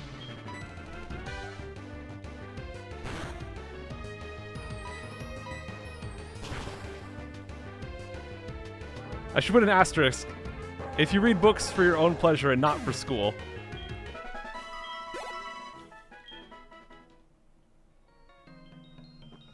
I guess audiobooks count too. Oh, actually a lot of you guys do books. I'm kind of surprised by that.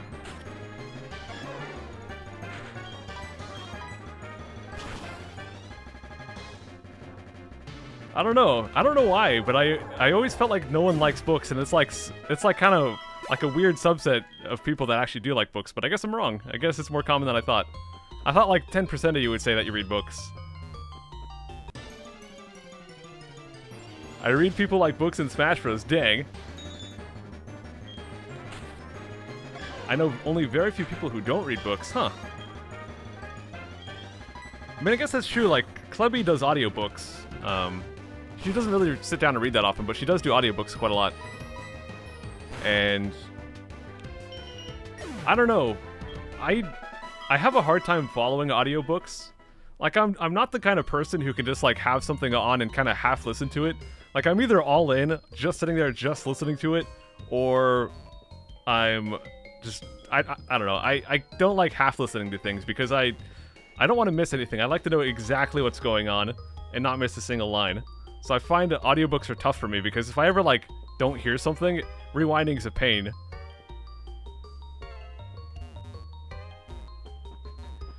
But I think a big part of why I get lost when listening to audiobooks is just because I've only just gotten into reading. I mean, like I said, I've only read, like, aside from when I was a kid, but as an adult, I've legit read, like, a dozen books.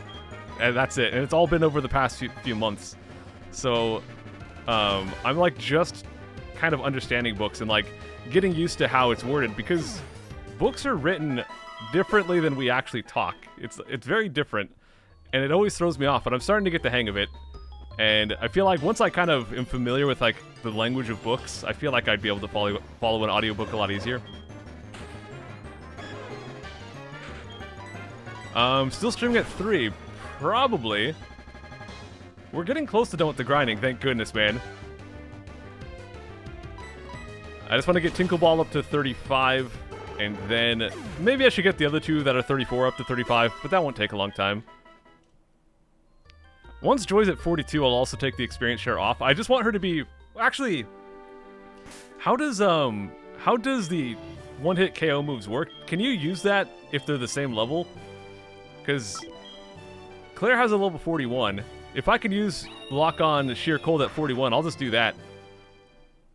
Okay, so we'll get Joy to 41, and then we'll take the experience share off. And once the experience share is off her, the other Pokemon will level up a lot quicker. Yeah, I'll put the battle animations back on after the grind. I'll probably forget, so I'm counting on you guys to remind me. Oh no, I just said it. I'm depending on you guys to remind me. I'm not counting on you guys. You're not calculators. Probably, maybe you're a calculator, but probably not. The stream comes up with literally the best Pokemon nicknames ever. Heck yeah, man.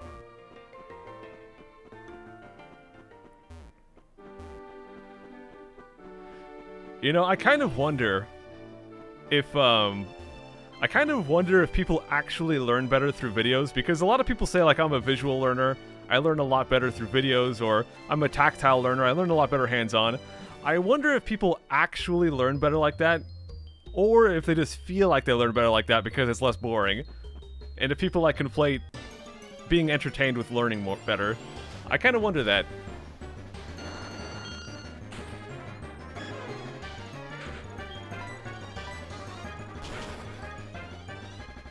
There are a lot of viewers. There may be a couple calculators around. Are there really? I figured like no one would be watching because I'm just grinding.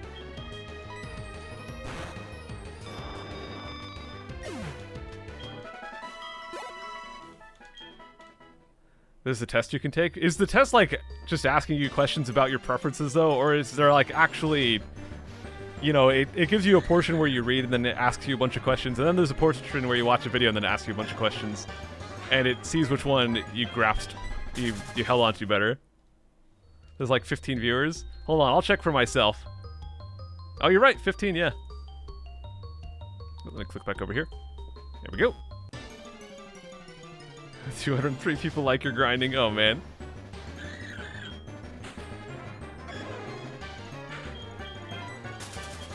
It's really difficult to learn properly when you're bored. Yeah, I think that's true, but I don't know. Because, like, say, for example, you watch, like, a really well-made video. Like, say you watch, like, Kurzgesagt, right? And they have, like, this really tight, awesomely animated video teaching you some crud. And it feels like, wow, I'm learning so much, and they're blowing my mind, and all this crud's happening.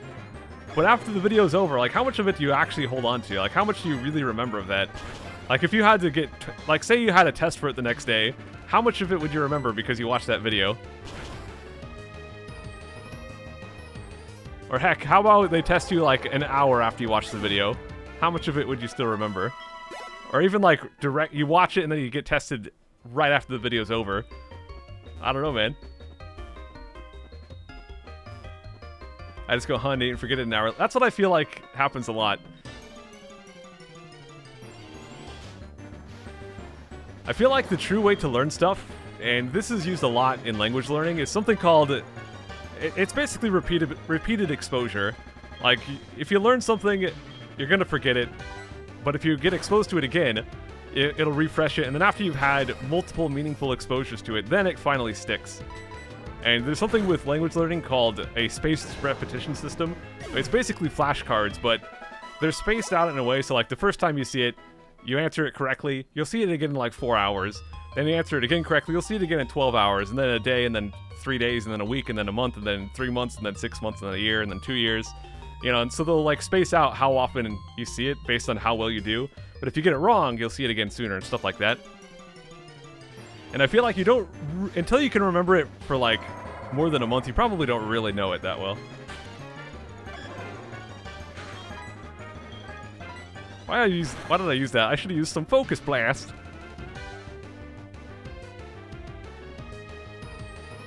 Yeah, that's the thing. Like, if you took a video and you watched it, like, every day for a week, it would probably stick a lot better. But the thing is, I wonder at that point, because watching the same video over and over would get pretty boring, just like reading a lot would. So I wonder if you would, you know, have the same problems of being like, ugh, feeling like a lot of work and feeling boring and crud.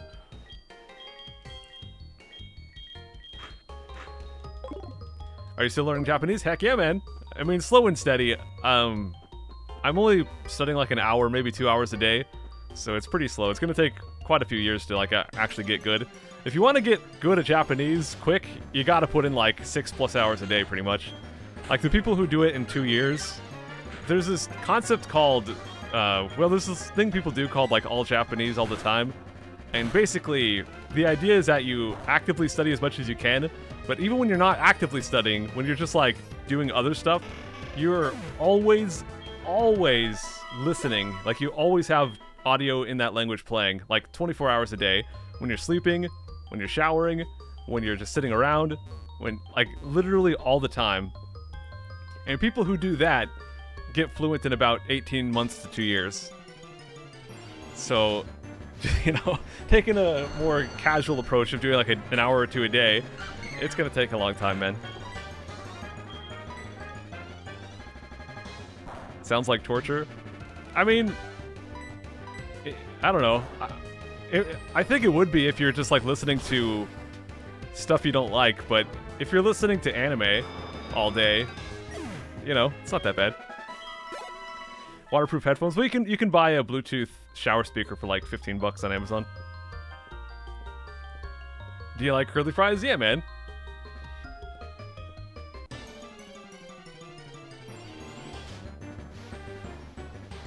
Yo, guys, what restaurant has the best French fries? Bye, Psycho. Take care, mister. The day has come, yes? I feel like it's more difficult for me to learn new stuff now than when I went to school. Huh. I wonder if that just comes down to, like, self-discipline, where with school you kind of had to be there, but now that it's, like, all up to you, you kind of have trouble getting yourself to do it. I've definitely struggled with that. Like, when I went to college... well, let me go to Mr. Donut Girl. When I went to college, I went for 4 years. I never missed a single class or was late to a class ever. Like, I was very punctual, very consistent, always there, always on time. I never missed an assignment, always had my crud did, and it was no problem. But then I get to, like, YouTube, where I'm not accountable to anyone. And then I got ScykohPlays. I miss days all the time, man. When I'm not accountable to the things, it's a lot harder to keep discipline and be consistent. I'm gonna go back and heal. I got hit by the gunk shot. Five Guys is the best fries?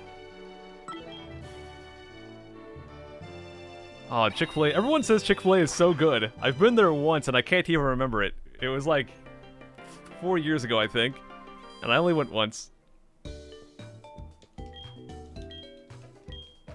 I've been out of school for 12 years and I still have nightmares about it. Dang!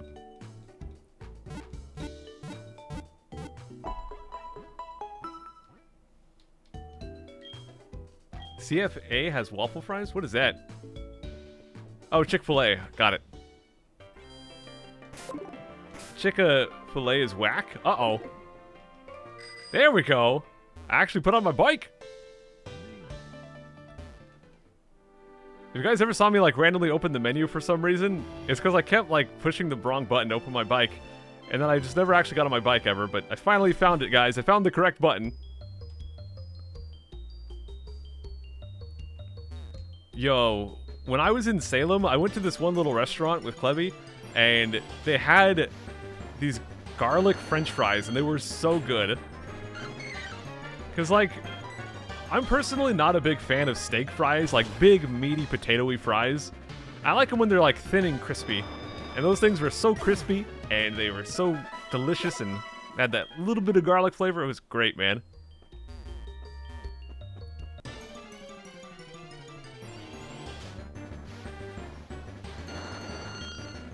The longer you take oh, yeah. Yeah, that's true, man. It's like, no matter how much someone hypes up a fast food place, you gotta remember, it is still fast food. Like, In-N-Out, I lived in California, I loved In-N-Out. Well, I love their burgers. Like, they had great burgers, I love In-N-Out burgers. But it's still a fast food burger. It's not like it's, it's not like it's gonna change your life or anything. But it's like, if I had to choose which burger is my favorite out of the fast food stuff in my area, In-N-Out's probably the best one out of what I had. You know, we had pretty much just had Wendy's, McDonald's, Burger King, and In-N-Out. So, yeah, among those, yeah, I think In-N-Out has the best burger, but, you know, it's still just a fast food burger. It's not anything crazy. Okay, we're gonna give the experience share to Tinkleball now, because Joy is now 41. They do not need any more lovin'. By the way, guys, for everyone here, thank you for being here. Thank you for sticking it out through this crazy grind. I'm sure that most people who are watching this video on YouTube are just going to skip this part, but for anyone here in the stream just hanging out with me, dealing with talking about random crud, indulging me in talking about books for like half an hour. Thanks, guys, because we're just sitting here in the ice path, the same spot for so long.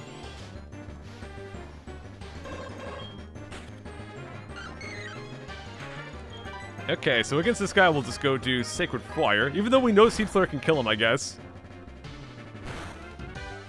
Are we gonna do the gym today? Heck yeah, man. So the goal for today is to grind a little bit, and then we'll go do the ice path, we'll finish it off, we'll do the gym as well. I want to go back to talking about books. Oh, man. Maybe we do need to have a book channel on the Discord, just so I can, like, gush about books a lot. Which is so weird, because... I don't know, man. I don't know what it is, but I'm not even joking. Like, between when I stopped doing my school and, well, okay, let's take out school. Let's just talk about books for enjoyment, stuff that you read on your own. I probably hadn't read a book since I was like 10. Like, really, since I was like 10, and I just never read books. I always thought they were lame. I didn't get it. I was like, how does anyone enjoy this? I tried to read the Lord of the Rings books when those movies were popular, and I was really into it when I was a kid. Couldn't get into them, man. I was like, how does anyone enjoy books? How do you enjoy staring at a piece of paper? I just couldn't get it. I was always the guy that's like, lol, books. Who reads those? But the last year, I'm just like, I get it now, and it's amazing. Here's the thing. I still love movies. I still love TV shows. I would still probably prefer to watch stuff.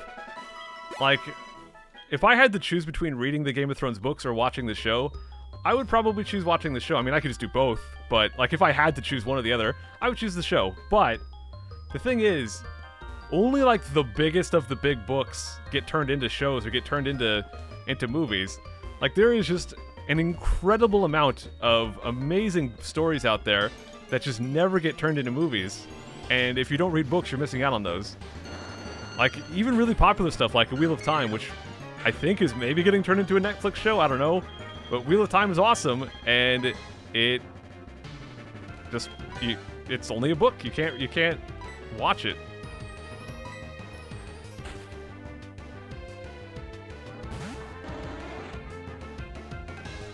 Lord of the Rings has a lot of world building at first, yeah. I feel like books and storytelling has moved kind of beyond the old style of like lots of exposition and tons of world building. I don't think people have the patience for that kind of stuff anymore, but I think knowing that and knowing the effect that Lord of the Rings had on the world of fantasy, I think I'd be able to get through it. You can't watch a book. I mean, you could, but it'd be kind of boring.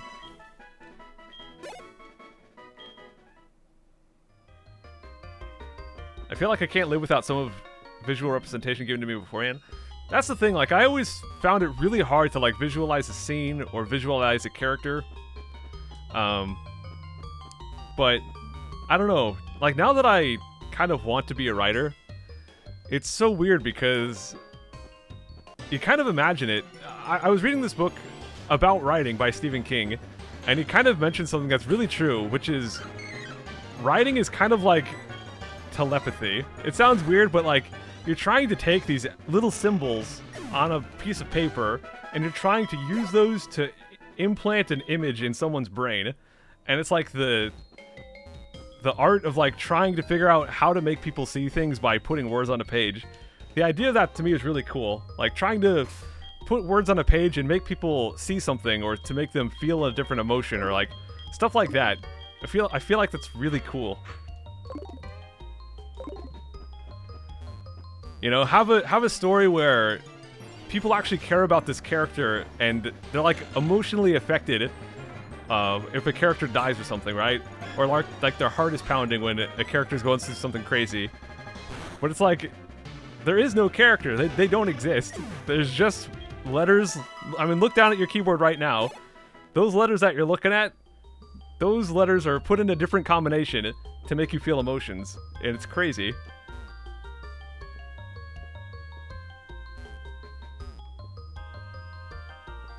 What's your favorite movie to read? I don't know, man.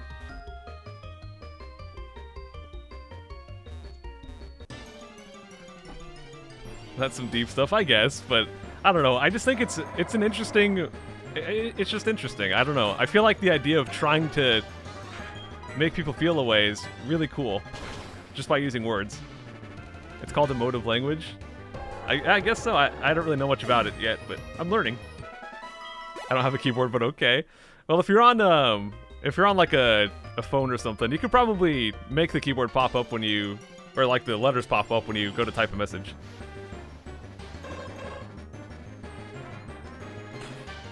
Oh, Medellin, that would be awesome, man. I would love to read those. I'll probably, when I start writing, I'll probably start by writing short stories. And I don't know. I mean, maybe someone has different opinions if you guys are into creative writing, but I feel like starting really generic, like not, you know, writing stuff with the intention for it to never be published, but just as a learning exercise. I feel like, you know, finding like the formula for the hero's journey or whatever, right? And it's like very formulaically following that just to get an idea of how it works and stuff like that. I feel like that'd be good for learning. So my first few books or whatever that I write, or my first few stories, will probably be stuff like that. Yeah, right now we are grinding for the gym. Yeah. Oh, it's so weird. So there's this author, I don't know what the right term. Okay, a writer is a guy who writes. An author is a guy or a person who has written. So like, J.K. Rowling is a writer, but she's the author of Harry Potter, right? Is that how it works?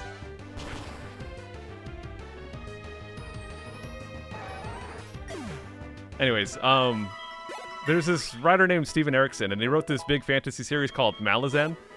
And a lot of people say that, like, there's just so much packed into every single line, and it's like kind of hard to follow, and it's really overwhelming because it's just like so dense and there's so much to it. And he did a Reddit AMA, and he basically said he used to write short stories, and he never realized that you didn't have to write like a short story. So he said Malazan, even though it's 10 books long, it's kind of like the world's longest short story, because every single line is like written with like the same way he would write a short story, where like every single line is really heavily scrutinized and has to be like really important and everything. And that's why the series is like so hard to follow, because it's 10 books long but written like a short story. What even is a bit? A bit's basically a penny.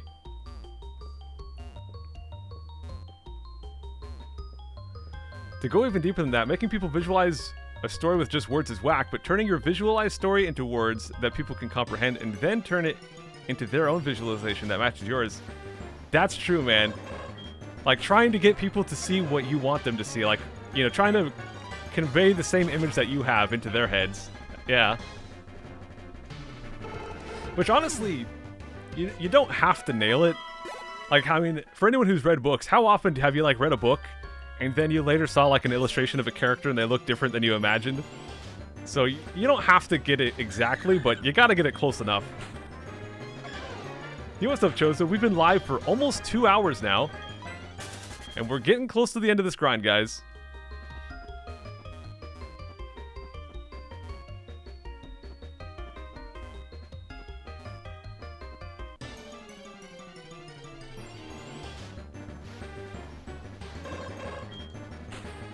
But yeah, there's just a lot to learn about writing, and it's like, it's tough because, you know, if you want to write a big story, you're probably going to write about like different people from different cultures, so you have to like research all this crud and figure out like how would you write a believable character from a life that you never lived and like all this stuff.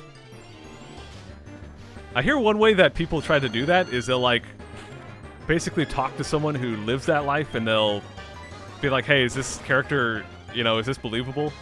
I feel like that's a good way to go about it, but yeah, you gotta meet a lot of people.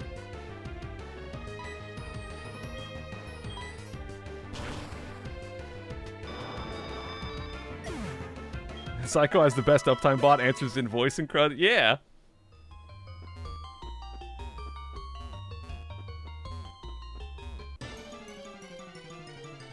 You can ask me about dystopian fantasy anytime. It's basically my life.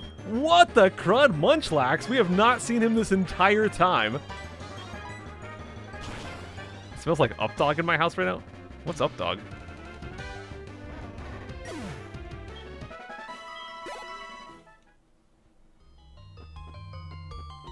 I was gonna say something, and I can't remember what it was. Gosh dang it. Wow, Kingdra's pretty rare as well, but we got Kingdra. I could go over to Mr. Donut Girl and use that crud. I think I'll just do Aurora Beam. It'll be neutral.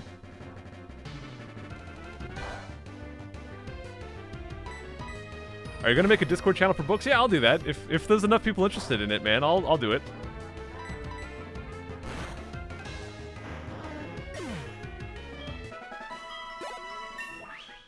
You know, it's so weird because I've been reading this series called Scimitar Seas, which is pretty obscure, but you know, I'm enjoying it. But it's kind of weird because like the first book was like all about, you know, there's like one blatant bad guy and he's like obviously evil, and I'm like, you know, I don't know how I feel about this, just being like, here's the bad guy, he's evil and crud, we must stop him. You know, I feel like a lot of people and myself as well are kind of more interested in like, you know, gray morality and stuff, right? But it's kind of weird because in like the later books there is no obvious evil guy, and I'm like, but now what's the conflict?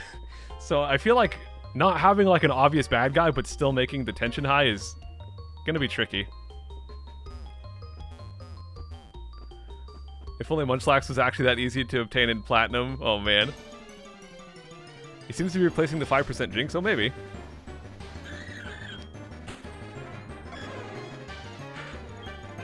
I don't know. I think there are some cases where obvious bad guys can be good. Like, I don't mind Voldemort in Harry Potter at all. You know, he's fine. Like, he's obviously the villain. But it doesn't feel weird to me. It doesn't feel like cheesy. Which is weird. I don't know why it doesn't feel cheesy, but it doesn't. But at the same time, like, most RPG villains are, like, really cheesy, and they're like, I'm evil, and I will take over the world! Yeah, maybe that's the difference, is, like, if you have a guy who's evil, they can be evil, but you gotta, like, explain why they're evil, or stuff like that, you know? Like, give them some backstory. Just don't have them just be like, I'm evil because I am.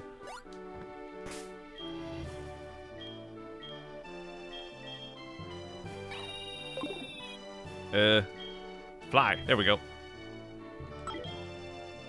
Your thoughts on Stain in MHA? I don't know what either of those are. I'm sorry, man.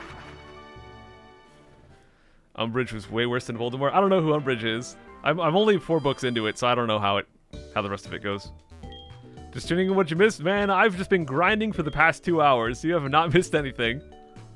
We've the only progress we've made compared to last stream is that I tried to capture a thing in Ice Path. That's been it. Like, in terms of progress, just grinding. Lots of grinding.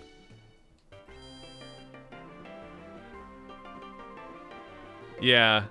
I think there's a lot of things. Like, having characters do stuff that doesn't feel justified just feels weird. So that's the trick, is like, I want my character to do this. How do I make that sound like a reasonable choice? Like, say you've got the cliche, right, where the villain has the hero at their mercy. They could totally kill them, but they decide to let them live. This happens all the time in JRPGs. Like, how do you have the villain encounter the hero and allow them to live and it not feel like, why the crud would he do that? Harry Potter was different because Voldemort did not want him to live. He just happened to, you know, be able to stop him or whatever. So Harry Potter had an interesting way of, like, having Harry defeat the villain, but also not defeat the villain at the same time. Like, he got away from it. So that was kind of interesting. The hero and villains are brothers? I guess so.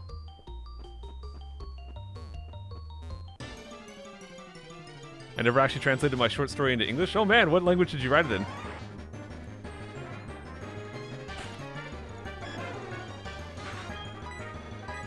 That's so weird to think about, man. Trying to scare someone with text. Have you guys ever been scared by a book? I mean, I'm weird because for some reason I don't get scared by media, like, at all. Like, I don't get scared by scary movies or anything like that, or video games that are scary. I don't know why. But they don't scare me, and I can't figure out why that is, but... I mean, sure, if you're, like, going through a super quiet section, and then there's, like, some ear-piercingly loud jump scare or something, sure, it'll startle me, but, like... You know, I don't really, like, ever get scared. I never have my heart race or, you know, get nervous or anything like that. And I don't know why. I wish I did. I feel like I'd get a lot more invested in that stuff if I did. But for some reason, I just never get scared by crud. How much longer? Well, we're going to grind until Tinkleball is 35 and Mr. Donut Girl is 35, and then we're going to move on. So we're actually almost done. Almost done.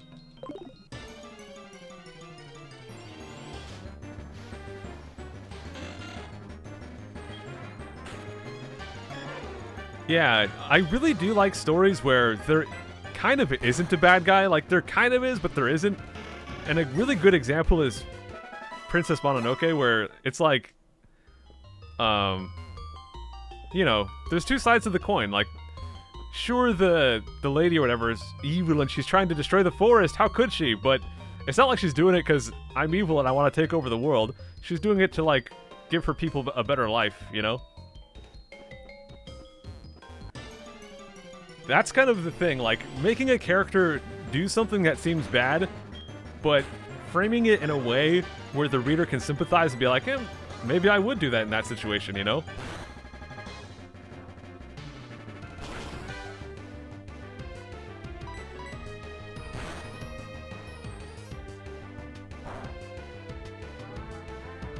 Here we go. Do you like Pokemon movies? Yeah, I mean, they're fun. Oh, there we go, guys. Level 35 on Tinkleball. So now we just gotta get Mr. Donut Girl up to 35, and we can finally move on with our lives. Okay, let me take the experience share off of Tinkleball here. Ah, finally. Sid from Toy Story is a good example. He's the antagonist, but all he's really doing is blowing up plastic that he doesn't know is alive. There you go, yeah. Like, he's just a kid having fun. He doesn't know. Yeah, it's a really good example.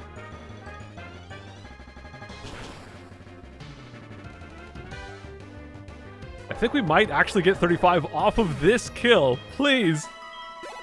No! I just want the grinding to end. Oh, man. Pokemon movies always makes me cry. Oh, jeez.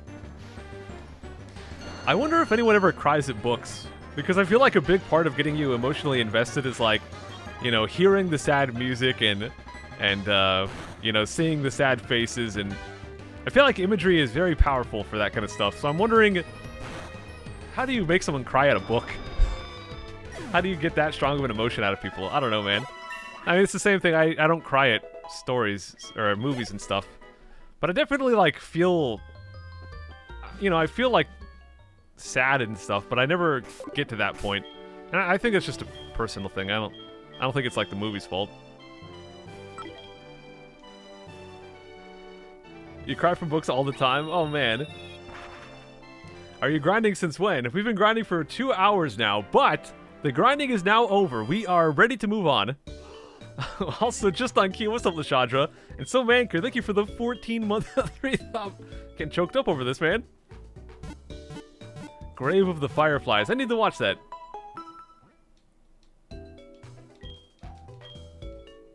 I think, yeah, I think the most important thing to making something feel really sad and emotional is to make it relatable, make you actually care about things. Because you can have like the most over-the-top, crazy, sad stuff, and it's like, it just feels cheesy and melodramatic, you know? Like you got soap operas where there's like all this crazy stuff happening. But gosh dang, Lion King, you guys know the moment. That's some sad crud, dude.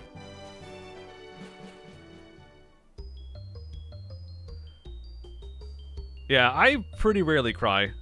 I don't cry that often. I think the last time I really cried was like, let's see, I want to give Tinkleball the experience share, I think. The last time I really cried was probably like 2 years ago almost, like a year and a half ago. I think I've told you guys about this before, but our cat really likes to like play with feet, with claws and like bite and stuff. When she gets really playful, she'll like attack your feet. And there was one time where she did that, so I kind of pushed her back a little bit, just out of like reflex, you know, you feel a cat bite your foot, and you kind of push her back. And I did that, and I accidentally pushed her down the stairs, and I felt so bad about that, crud dude. So she tumbled down the stairs, I felt awful, and yeah, I kind of bawled about it for like 10 minutes. I don't like hurting things, man.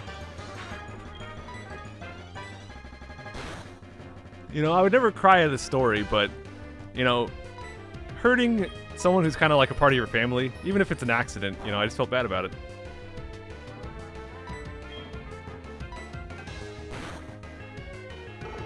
Up has a better love story than Twilight. Oh, man. Okay, we've got a bald dude. Let's go fight him. Wait. Darn it, man. It's Cameron. Okay, let's get our picture taken, guys. Don't say cheese. Say not Doritos either. Say breakfast taco. Oh, crud. There you go. It's a nice picture. It's on my PC. Uh-oh. We've got ice puzzles. Where do we go? Fuzzy pickle. Oh, no, guys. We're stuck. This puzzle's impossible. We can't go this way, can we? I'm going in a square. Okay, what if we go like this? Boom, boom. Oh no. What have I done? Okay, hold on, guys, hold on. I'm gonna figure this out. No spoilers, guys, I got this. We'll go down, up, over. Like this. Please work. Yes, freedom! Let's go down this way. I think there's an item. Yes, there is. Okay, how do we do this one? I see how to do it. We go like that. And easy peasy. Got him. HM07 Waterfall. That item is very easy, or very evil, because you can easily miss it, but you have to get it to beat the game. Wait, is that also Cameron? That guy looks like Cameron. Ice puzzles? I don't know what's worse, ice or strength puzzles. I don't know, man. Let's go for Special Rend. I mean, we've kind of spent the past 2 hours killing stuff in here, so we know we can deal with it. Oh, move animations, move animations. I will fix this. Let's get move animations on. We got it. I got it. I'm sorry, guys. I don't know how I managed to miss every message mentioning move animations. Fight me? Suddenly, I'm Cameron. Oh, he mentions it's an HM. Oh, wait. So, in this game, you can't skip it? Hmm.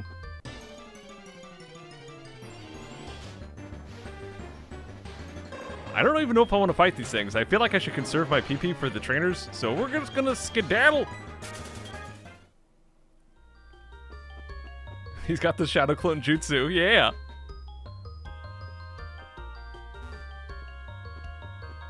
Alright. We got... Oh no! Someone was just mentioning this, crud. We got strength puzzles now, too.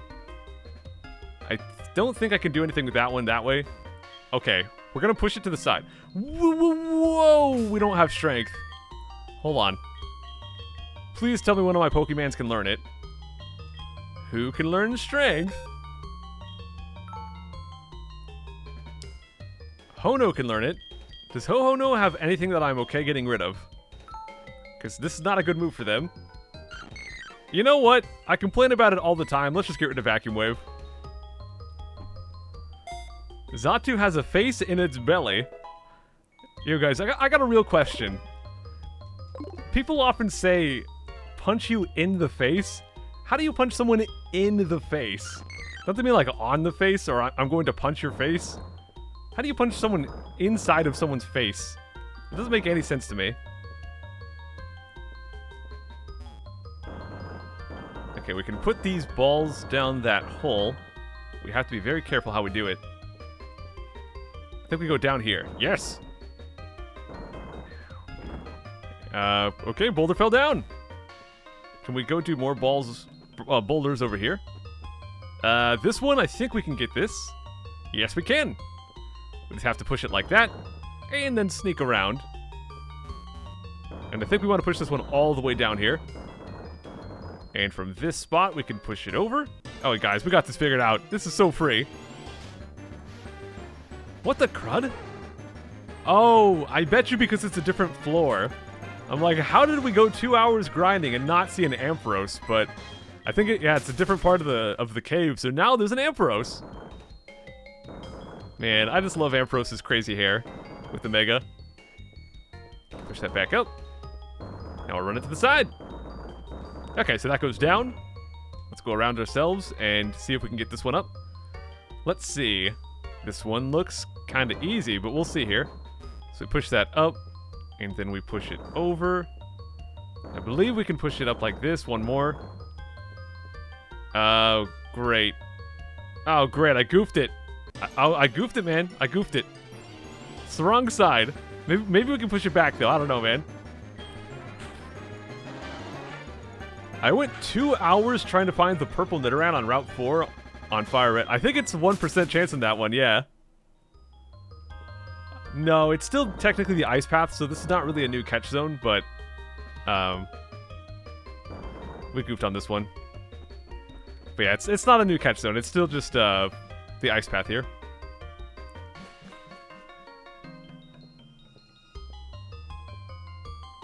I can still fix it. Oh, really? I thought I goofed on it for some reason. So wait, we have to push it to the right, not the left. Okay, so we're good here. There we go. Get those balls up there, man. Right there. Yeah! Got him. Okay, so there's one more boulder. We have to get one more boulder in here. But how? Oh, I get it. We have to push it up and then go all the way around the map to finish this one off. That is a complicated boulder right there, but once we get this one in, I think we're good to move on and finish off the Ice Path. Psycho, I left for a bit. Did well. Wonka jacked the game. Oh, Willy Wonka jacked the game. What? We got Magikarp. It's Karma Pig, dude. I'm not sure what you said there, Arena, but that sounds awesome. This is my first time watching on stream. Yo, Poke Andy, welcome, dude.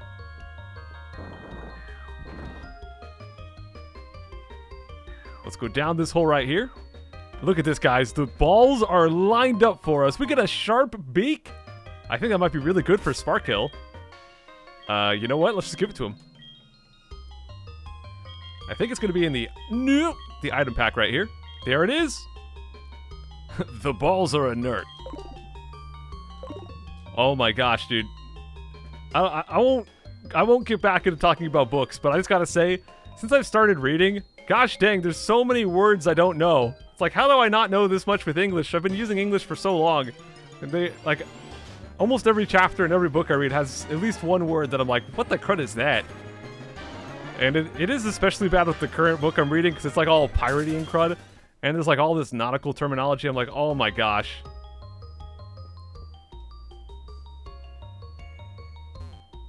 I don't know what, foresails and mainsails and aft and heeling and, oh gosh, there's so much crud. I had to look up what a fathom is and like how long is a league.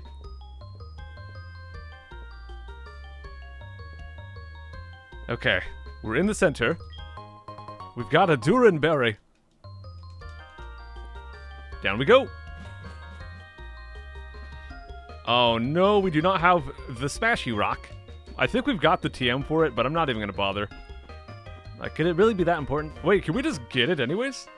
Wow, we could just get the ball anyways, and it's going to be a nugget. We get some money. Guys, we could sell the nugget for 5,000. So let's just convert that to pennies, right? So 5,000 pennies, that's like $50. Would you guys pay $50 for a single chicken nugget? Like, how good would that chicken nugget have to be worth 50 bucks? What the crud? What's Hono doing here?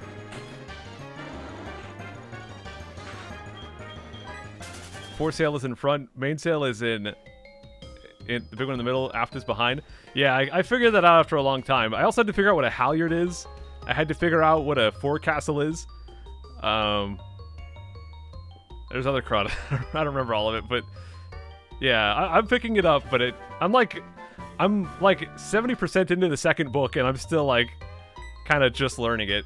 And it's so weird. There's a character that is like, he doesn't know crud about boats, so they're like explaining it to him.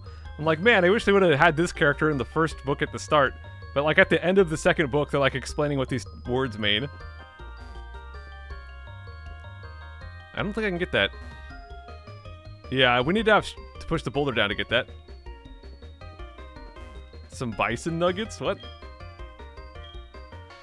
Blossom Sprite is so adorable. It is, man. I think lee means in the direction of the wind. Yeah, there's lee, there's starboard, there's windward, there's poop. They say poop a lot. There's stern, hull. There's the thing on the pointy bit on the front. The pointy bit on the front. It's called the bowsprit. And they also have Gallade. What the crud? Gallade just sounds like a cleaning product, dude. But yeah, there's like, you have to learn what the helmsman is, and there's like a boatswain or a bowswain, but they call it a bosun. That's the hardest part. It's like half the crud was contracted. So for topsail, they said TOPS''L. I'm like, what the crud is a topsail? It took me a long time to realize they were saying topsail. Oh, me oh my, is that you, Wahey 14? Fancy meeting you here. To tell the truth, my sandals are frozen on the ice and I am stuck here. Oh, crud. In other words, my flip-flops are quick frozen with the ground. Tee-hee. What's the laughing matter? Okay, we'll push her back, guys. We did it.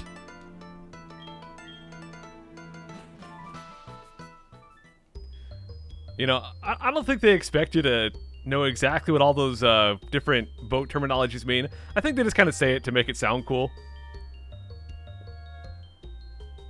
They're like, main the topsail and blow it into the windward until it luffs. I'm like, okay, I don't know what you just said, but I think luffing is when the sails flap. If a sail is luffing, it's flapping. How do we get this one? How do we get this one? I think we have to go here. Oh, I see it, okay. Wait, no I don't. How do I get this? I think I have to, oh, I got it. We have to go over here, like this. Actually this is trickier than I thought. I have to get onto the left side basically, but how do I do that? Here we go, okay, got it. Jeez. Whew, got it. We got a twisted spoon. If only Kenya was still alive to use psychic. Where do I... Oh, jeez. Okay, to get to the thing there, we have to go like this. I have to get onto the... I have to get like here. Oh gosh. I'm so lost, dude. How the crud? Oh, here we go. I got it. Jeez.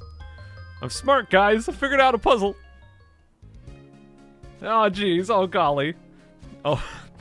Clevy and I went to the fair recently, and I went on this big roller coaster, and that's what I was doing the whole time. I was screaming. I was yelling at the top of my lungs. I was like, oh gosh, oh golly. I was doing that the whole time. I've determined that you guys know the ride where you like sit in a chair and it lifts you up like a couple 100 feet into the air and then it drops you. I decided I don't like that ride. That ride sucks. Side troll. Take care, Frisky. Okay, our team is looking good. I guess we're gonna put Sparkle up front for now. We're gonna have him be like our main fighter. And let's go do the gym! Finally, man. If we can. Now the dragon gym. Let's see how many gyms we find and how many dragons too. Time to do some squats, man. Let's go. Oh, don't you dare talk to me. Just because you got a mustache, you think you can just walk up and talk to me, dude? Why are we frozen? We're not moving. I can't breathe. I tried a smaller version of that recently. Really? Oh, jeez. Maybe a smaller one would be fine. But just like death dropping, like you basically go into free fall for like 200 feet. I don't know, man. I wasn't a big fan. It was okay, but the thing is, it's like this happened to me, Chelsea's brother, and her. All of our reaction for some reason is to like tense every muscle in your body, and it kind of hurts. I think a big part of why I didn't like it was the suspense, because it just like slowly raises you up, little bit by little bit. You spend like a minute just like slowly climbing up, and you're like, holy crud, I am way up here. And then you just stop, and you just kind of wait. You're chilling. Like, great, this is just going to drop. This is just going to drop at some point. I don't know when it's going to drop, but we're just chilling here, and then boom, suddenly you're free falling. If they gave you like a countdown, like a doot, doot, doot, and then you drop, I probably would hate it less. But the fact that you're just like sitting there waiting for it to happen is really stressful, man.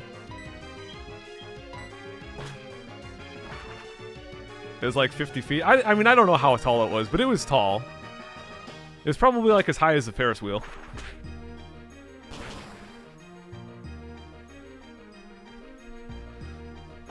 Wow, so we just killed 2 grass dudes. This is perfect for Sparkle. Hitmontop, perfect for Sparkle. Wow. Dude, this entire battle is just getting wrecked by Fly. Look at his leg! Oh my gosh, his leg is broken. His knee is bending the wrong way. What the crud, Hitmontop?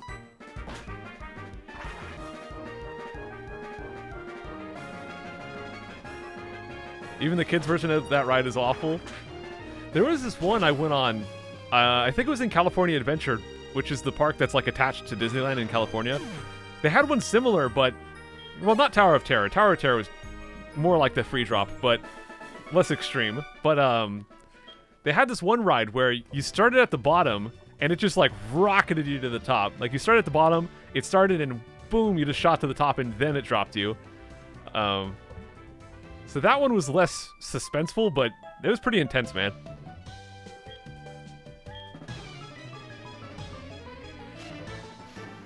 That's why we trained Sparkle, because we knew that he would be great for this gym. Look at this, dude! Sparkle is so good for this gym! I could just fly away.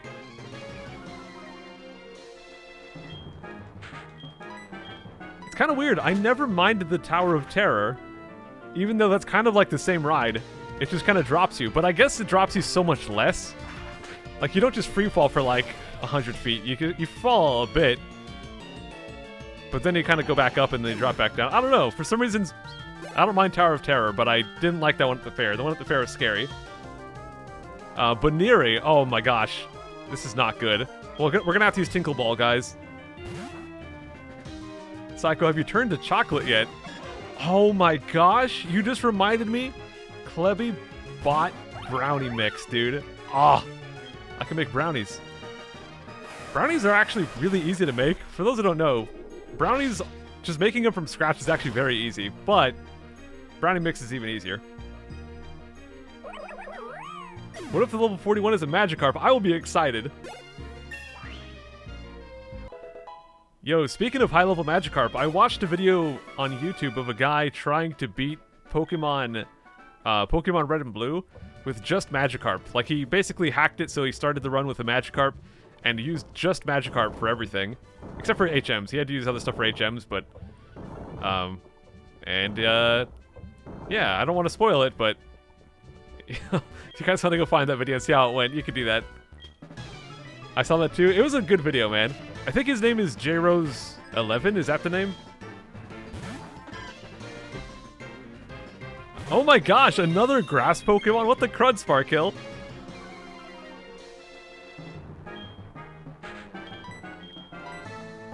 Yeah, JRose11 has awesome videos. Like, he does these videos on, catching them all. Where he, like, shows how to catch all of the Pokemon from a different game, and it's oddly very entertaining. I can't remember, is it him or is it someone else? Someone does a series called Soft Lockpicking. I can't remember if JRose does that or if that's a different person. But yeah, that's another Tropius, another grass Pokemon. What the crud? But yeah, someone does a series called Soft Lockpicking, which is really entertaining as well. That's Pika Spray. Okay, right. Yeah, Soft Lockpicking is also amazing.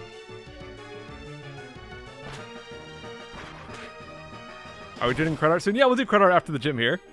Just celebrating that we're getting all of these grass Pokemon. So good for Sparkill to kill. I'm dropping my uwoos all over the place. Oh no. 669 experience. Gosh dang, Bug Catcher Jessica. Looking evil, man. Oh boy. I guess if the Dragon-type Pokemon got randomized to Grass-type, I'm not sure if it works like that. I think Pokemon are individually randomized. I don't think they randomize a whole type. I think we're just getting lucky. Or not getting lucky. But you know what? We do have Sacred Fire on Hono. Let's get the crud out of here. I'm just going to hope he does not have a Grass attack as we go over to Hono here. Or a not Grass attack. Let's hope he doesn't have Flying. Flying would be bad. Did you get a legit shiny? No, it's from the Lake of Rage. The Gyarados was turned into a Staraptor. So, yeah, it's the Gyarados. It's still really cool, but yeah, it's not legit. No, he has Pick! We're fine. Skarmory equals best grass type. I've just been seeing so many grass Pokemon that I got him confused. Oh my gosh, that did not even do half. Skarmory is ridiculous, but we got the burn, so I guess we'll kill him now. He has Peck and Gust, the ultimate flying Pokemon, dude. Ow. I kind of feel like I should go back and heal after this, but the problem is, gosh dang, this gym is full of puzzles, so we'll have to redo all that stuff. How did Gyarados evolve? It wasn't, we didn't catch Gyarados and then evolve him. It was just like, the encounter that was supposed to be Gyarados was Staraptor instead. So it was randomized to Staraptor from the beginning. We're just gonna not use Hono, but we'll keep trying to kill stuff here. I want to try to clear out all the trainers, then we'll go back and heal, and then we'll fight Claire.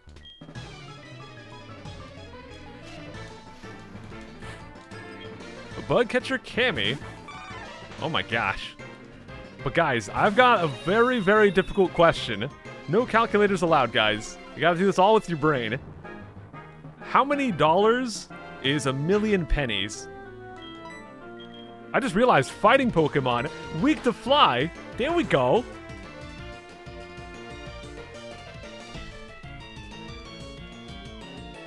Did I just miss? Did he just disable my fly? No, we missed and then he disabled the fly. Wait, we got Psychic. Haha, take that, you crud.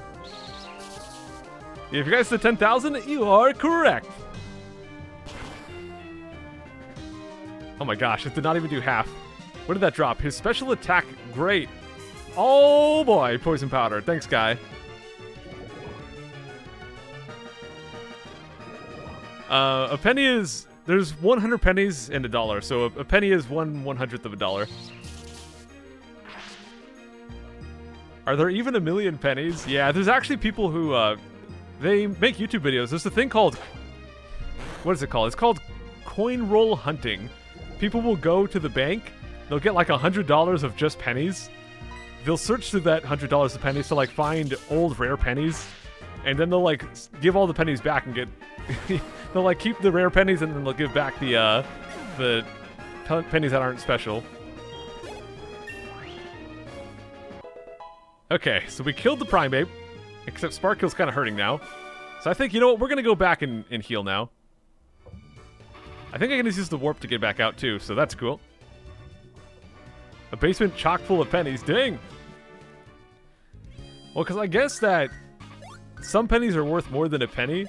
Man, there was a story I was reading about this. It was crazy, because I don't know if it's copper or what's in them, but there was this crazy operation that you could find the story somewhere. I don't know what it was called, but someone ran like this giant corporation where they made this big machine. They made this big machine that could like sort pennies and find the ones that had the good metal in them. And what they would do is they would get like millions of pennies, like just truckloads, like literal truckloads of pennies. They would like use shovels to throw it into this machine, sort out the pennies, and then they would sell the pennies for scrap metal and make a profit. And they had this business going, and it was crazy before it got shut down. It's like, man, people will do anything to make money. They will buy thousands of dollars of pennies.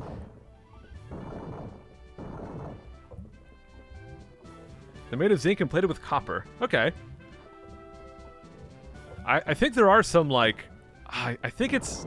I want to say it's nickels, but it might be dimes or quarters. I'm not sure, but I think there's some particular here where there was, like, a high silver content to them, so the ones that had more silver were, like, worth more. Why does the music keep going low?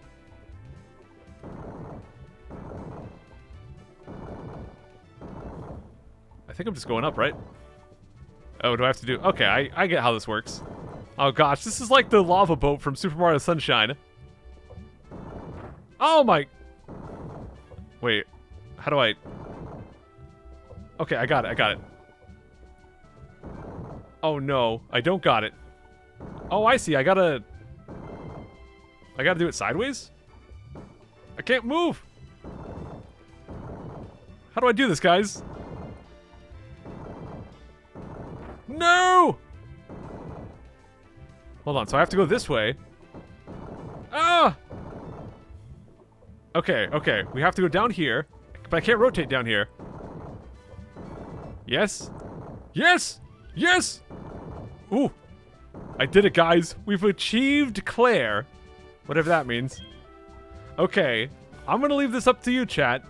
Claire has got 3 level 38s and 1 level 41. Who should we start with? I'm thinking we should start with Sparkhill and save Joy for that level 41, because she's also level 41. I just realized my whole team is ladies except for Tinkleball. But yeah, who do you guys think we should start with? Sparkhill? I mean, Clarity. Celebi? I'm kind of torn between Celebi and Sparkhill. Yeah, we'll do Sparkhill. Let's do Sparkhill. Alright, guys. Here we go. We've worked so hard to grind for this. Let's hopefully have it count. Let's not spend 2 hours grinding and then die on the gym leader. So bring it on, Claire, with your stinky little blue swirly. I am Claire, the world's best Dragon-type master. I would actually be very happy if she had Dragon types, because I could just use Mr. Donut Girl. Hi, YouTube. Fine, let's do this. She's going to use her full power, guys. She will go Super Saiyan. Marcellus! Let's get swole. Schoolgirl Marcellus with 4 Pokemon right there. Starting off with a Shiftry. Beautiful, man. The Grass-type gym having a Grass Pokemon right here. Perfect for Sparkhill. Oh, man. Does B work with battles? I guess so. Okay, here we go. Let's go kill him. Oh, Pin Missile. You trying to Pin Missile me, dude? Uh-oh, using Harden. We must be like Speed Tide or something. I don't know, man. So that's going to raise his defense. Hopefully we'll still one-shot him. We are going to get super effective right here. Sparkle's a pretty good attacker. Can we at least do half? Yes. And one-shot, guys. Not even a critical. Still one-shot. Also, what the crud, Medellin? Gosh dang, gifting 5 sub. Thank you, man. Oh my gosh, guys. We got Talo coming in. No problem. We're going to go right to Tinkleball. I know Tinkleball is grass, so they'll be weak to it, but they do have Aurora Beam, which is good. Yo. Thank you, Medellin, for all the subs, man. Okay, let's go and wreck this Talo. Looking super free so far. We just have to get through 2 more things. Oh gosh. Okay, we're gonna swap out if we don't kill. We are going to swap out if we don't kill. I was not expecting X Scissor. Okay, one shot. Down goes Talo. Tinkleball helping out here. Oh. Next up is Fanpy. Oh, you little crud. Just a little Fampy. I don't know if this is going to be the 41. But you know what? I think Joy can deal with this. You know what? Actually, let's do Hono. We can just do Sacred Seed Flare. That'll wreck it, no problem. This might be the 41. We might need to lock on Sheer Cold, but I'm thinking this is no problem, guys. Yeah, 41. 41 is a Fanpy. Toxic Spikes. That is not good. But I'm pretty sure we could just kill him with one Seed Flare, because it is just Fanpy. If we gotta use Lock On into Sheer Cold, fine. But I think we got this, crud, guys.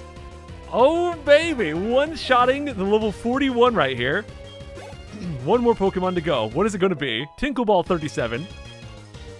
Haze? This is not a fraternity. We do not need to haze anyone. Yeah, give up on that, crud. Glameow?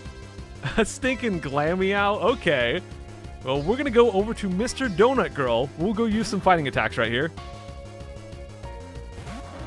I guess the grinding is paid off, guys. Even though this is kind of easy, we got poisoned on the way in. That's kind of unfortunate, but I think we can do this. Just the stinking Glameow. Why are you standing backwards, Claire? That's just weird. Let's go for Focus Blast. Uh-oh. Okay, let's get back out of here. They got Karate Chop. Never mind, that did not do very much damage. Oh my gosh, Glameow looks like they got squished. They look like they got ran over, man. Look at that crud. One shot. Oh my gosh, guys. The entire gym is one-shots. There was no potions at all, man. So easy. I guess we had one tough gym, and now we're back to everything being super easy, man. Gosh dang. So free. I kind of regret doing 2 hours grinding, but you know what? The grinding's going to come in handy for the Elite Four. You're still not ready for the Pokemon League? Excuse me!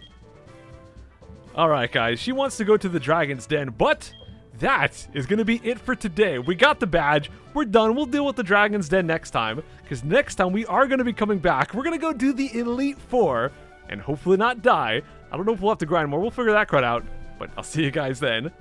Take care. Alright, that is it for the highlight video, guys. Let's go do some crud art, and we are going to wrap this one up here. So let me just go hit that button. And we'll get to it, guys.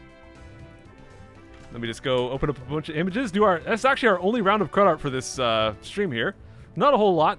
You know, it's kind of back to school for a lot of people, so not as many people around for the streams here. But let me just go ahead and open some stuff anyways here. I think we'll just have one round today. How to do crud art? I just do Twitter, so just go to twitter.com and tweet at me with hashtag. You do hashtag crud art, and then it'll show up. Yeah, I think we just got one round today, guys. Oh my gosh! So the person who always sends a picture of their dog pressing B's, we got more. There's more B button action. Got a little bit more here. Okay, here we go. There is just two more. I'm just gonna do stuff from today. I'll do this one too because it's cute. Okay, so let me make sure every image here is good to go. Make sure there's no ninja peepees. Let's see. Good. Okay, guys. So here is our one round of crud art here. And boom, there it is. So starting off, we've got Skullpunny. Let me make sure this is not cut off on the side. There we go. So for some reason, we've got Skullpunny, which is, I guess it's Duskull and Lopunny together. I don't know why that's a thing, but there you go. We've got the emote with the feet. That's so weird looking, man. But I guess it's like, oh, this is weird. You guys are underneath the face. What the crud? But I guess he's hitting the V right there. Look at this, guys. They've got, I'm guessing this is, well, it's my profile picture. I'm guessing they set it as like their wallpaper or something. I'm not sure. Oh, it's JPEG.jpg. I get it. Because my initials are JPEG, so JPEG.jpg. It makes sense. The B key. It's a keyboard, right? It's gotta be a key. Look at this, guys. Oop, I just squished it. I just squished it a bit. It's fine. We got Celebi. We got all the raccoons. We got Rattata. I don't know what this is meant to be, but it's there. Here we've got Mr. Donut Girl as a grill? I guess they are a grill. I don't know, man. They got the bow tie, they got the mustache, all kinds of donuts, dude. It's kind of an interesting interpretation of Mr. Donut Girl. Mr. Donut Grill, there you go. Hey, hey, hey. LMO, what's good? It's Dave. What's up, Dave? How's it going, Dave? Guys, can we get some hi Daves in the chat? We've also got... Look at this, guys. We got everybody. Oh, we got the dead ones over here. Oh, no. Kenya's still being rode, even though he's dead. Sparkly Star Raptor right there. It's beautiful. Oh, Rip Wahey 13 over here, too. Look at this, guys. We got the pupper pressing the B button, but they're also wearing a bee costume. Look how nice they are, dude. Look how sweet a pupper. I don't know if it's a boy or a girl, but either way, it's a good boy or a good girl. They're a good puffer, dude. I'm losing my voice. I can't do it. I can't do the dog voice. He's a good pupper. There we go. Here we've got Weepin' Bell. Gosh dang Tinkleball. Looking so concerned. We've got all the B buttons, guys. Looking really prepared. Looks like they've got some very unfortunate yellowing on the nunchuck right there. It's either really dirty or it's been sat out in the sun and it just got yellow. And we have, look at that, guys. Tinkleball. It's the Celebi with the Weepin' Bell on top. Super cute, man. Alright, guys. That is it for Crud Art, and that is going to be it for today. I'm losing my voice. We're going to go ahead and wrap up the recording right here, so I'll catch you guys next time. Take care.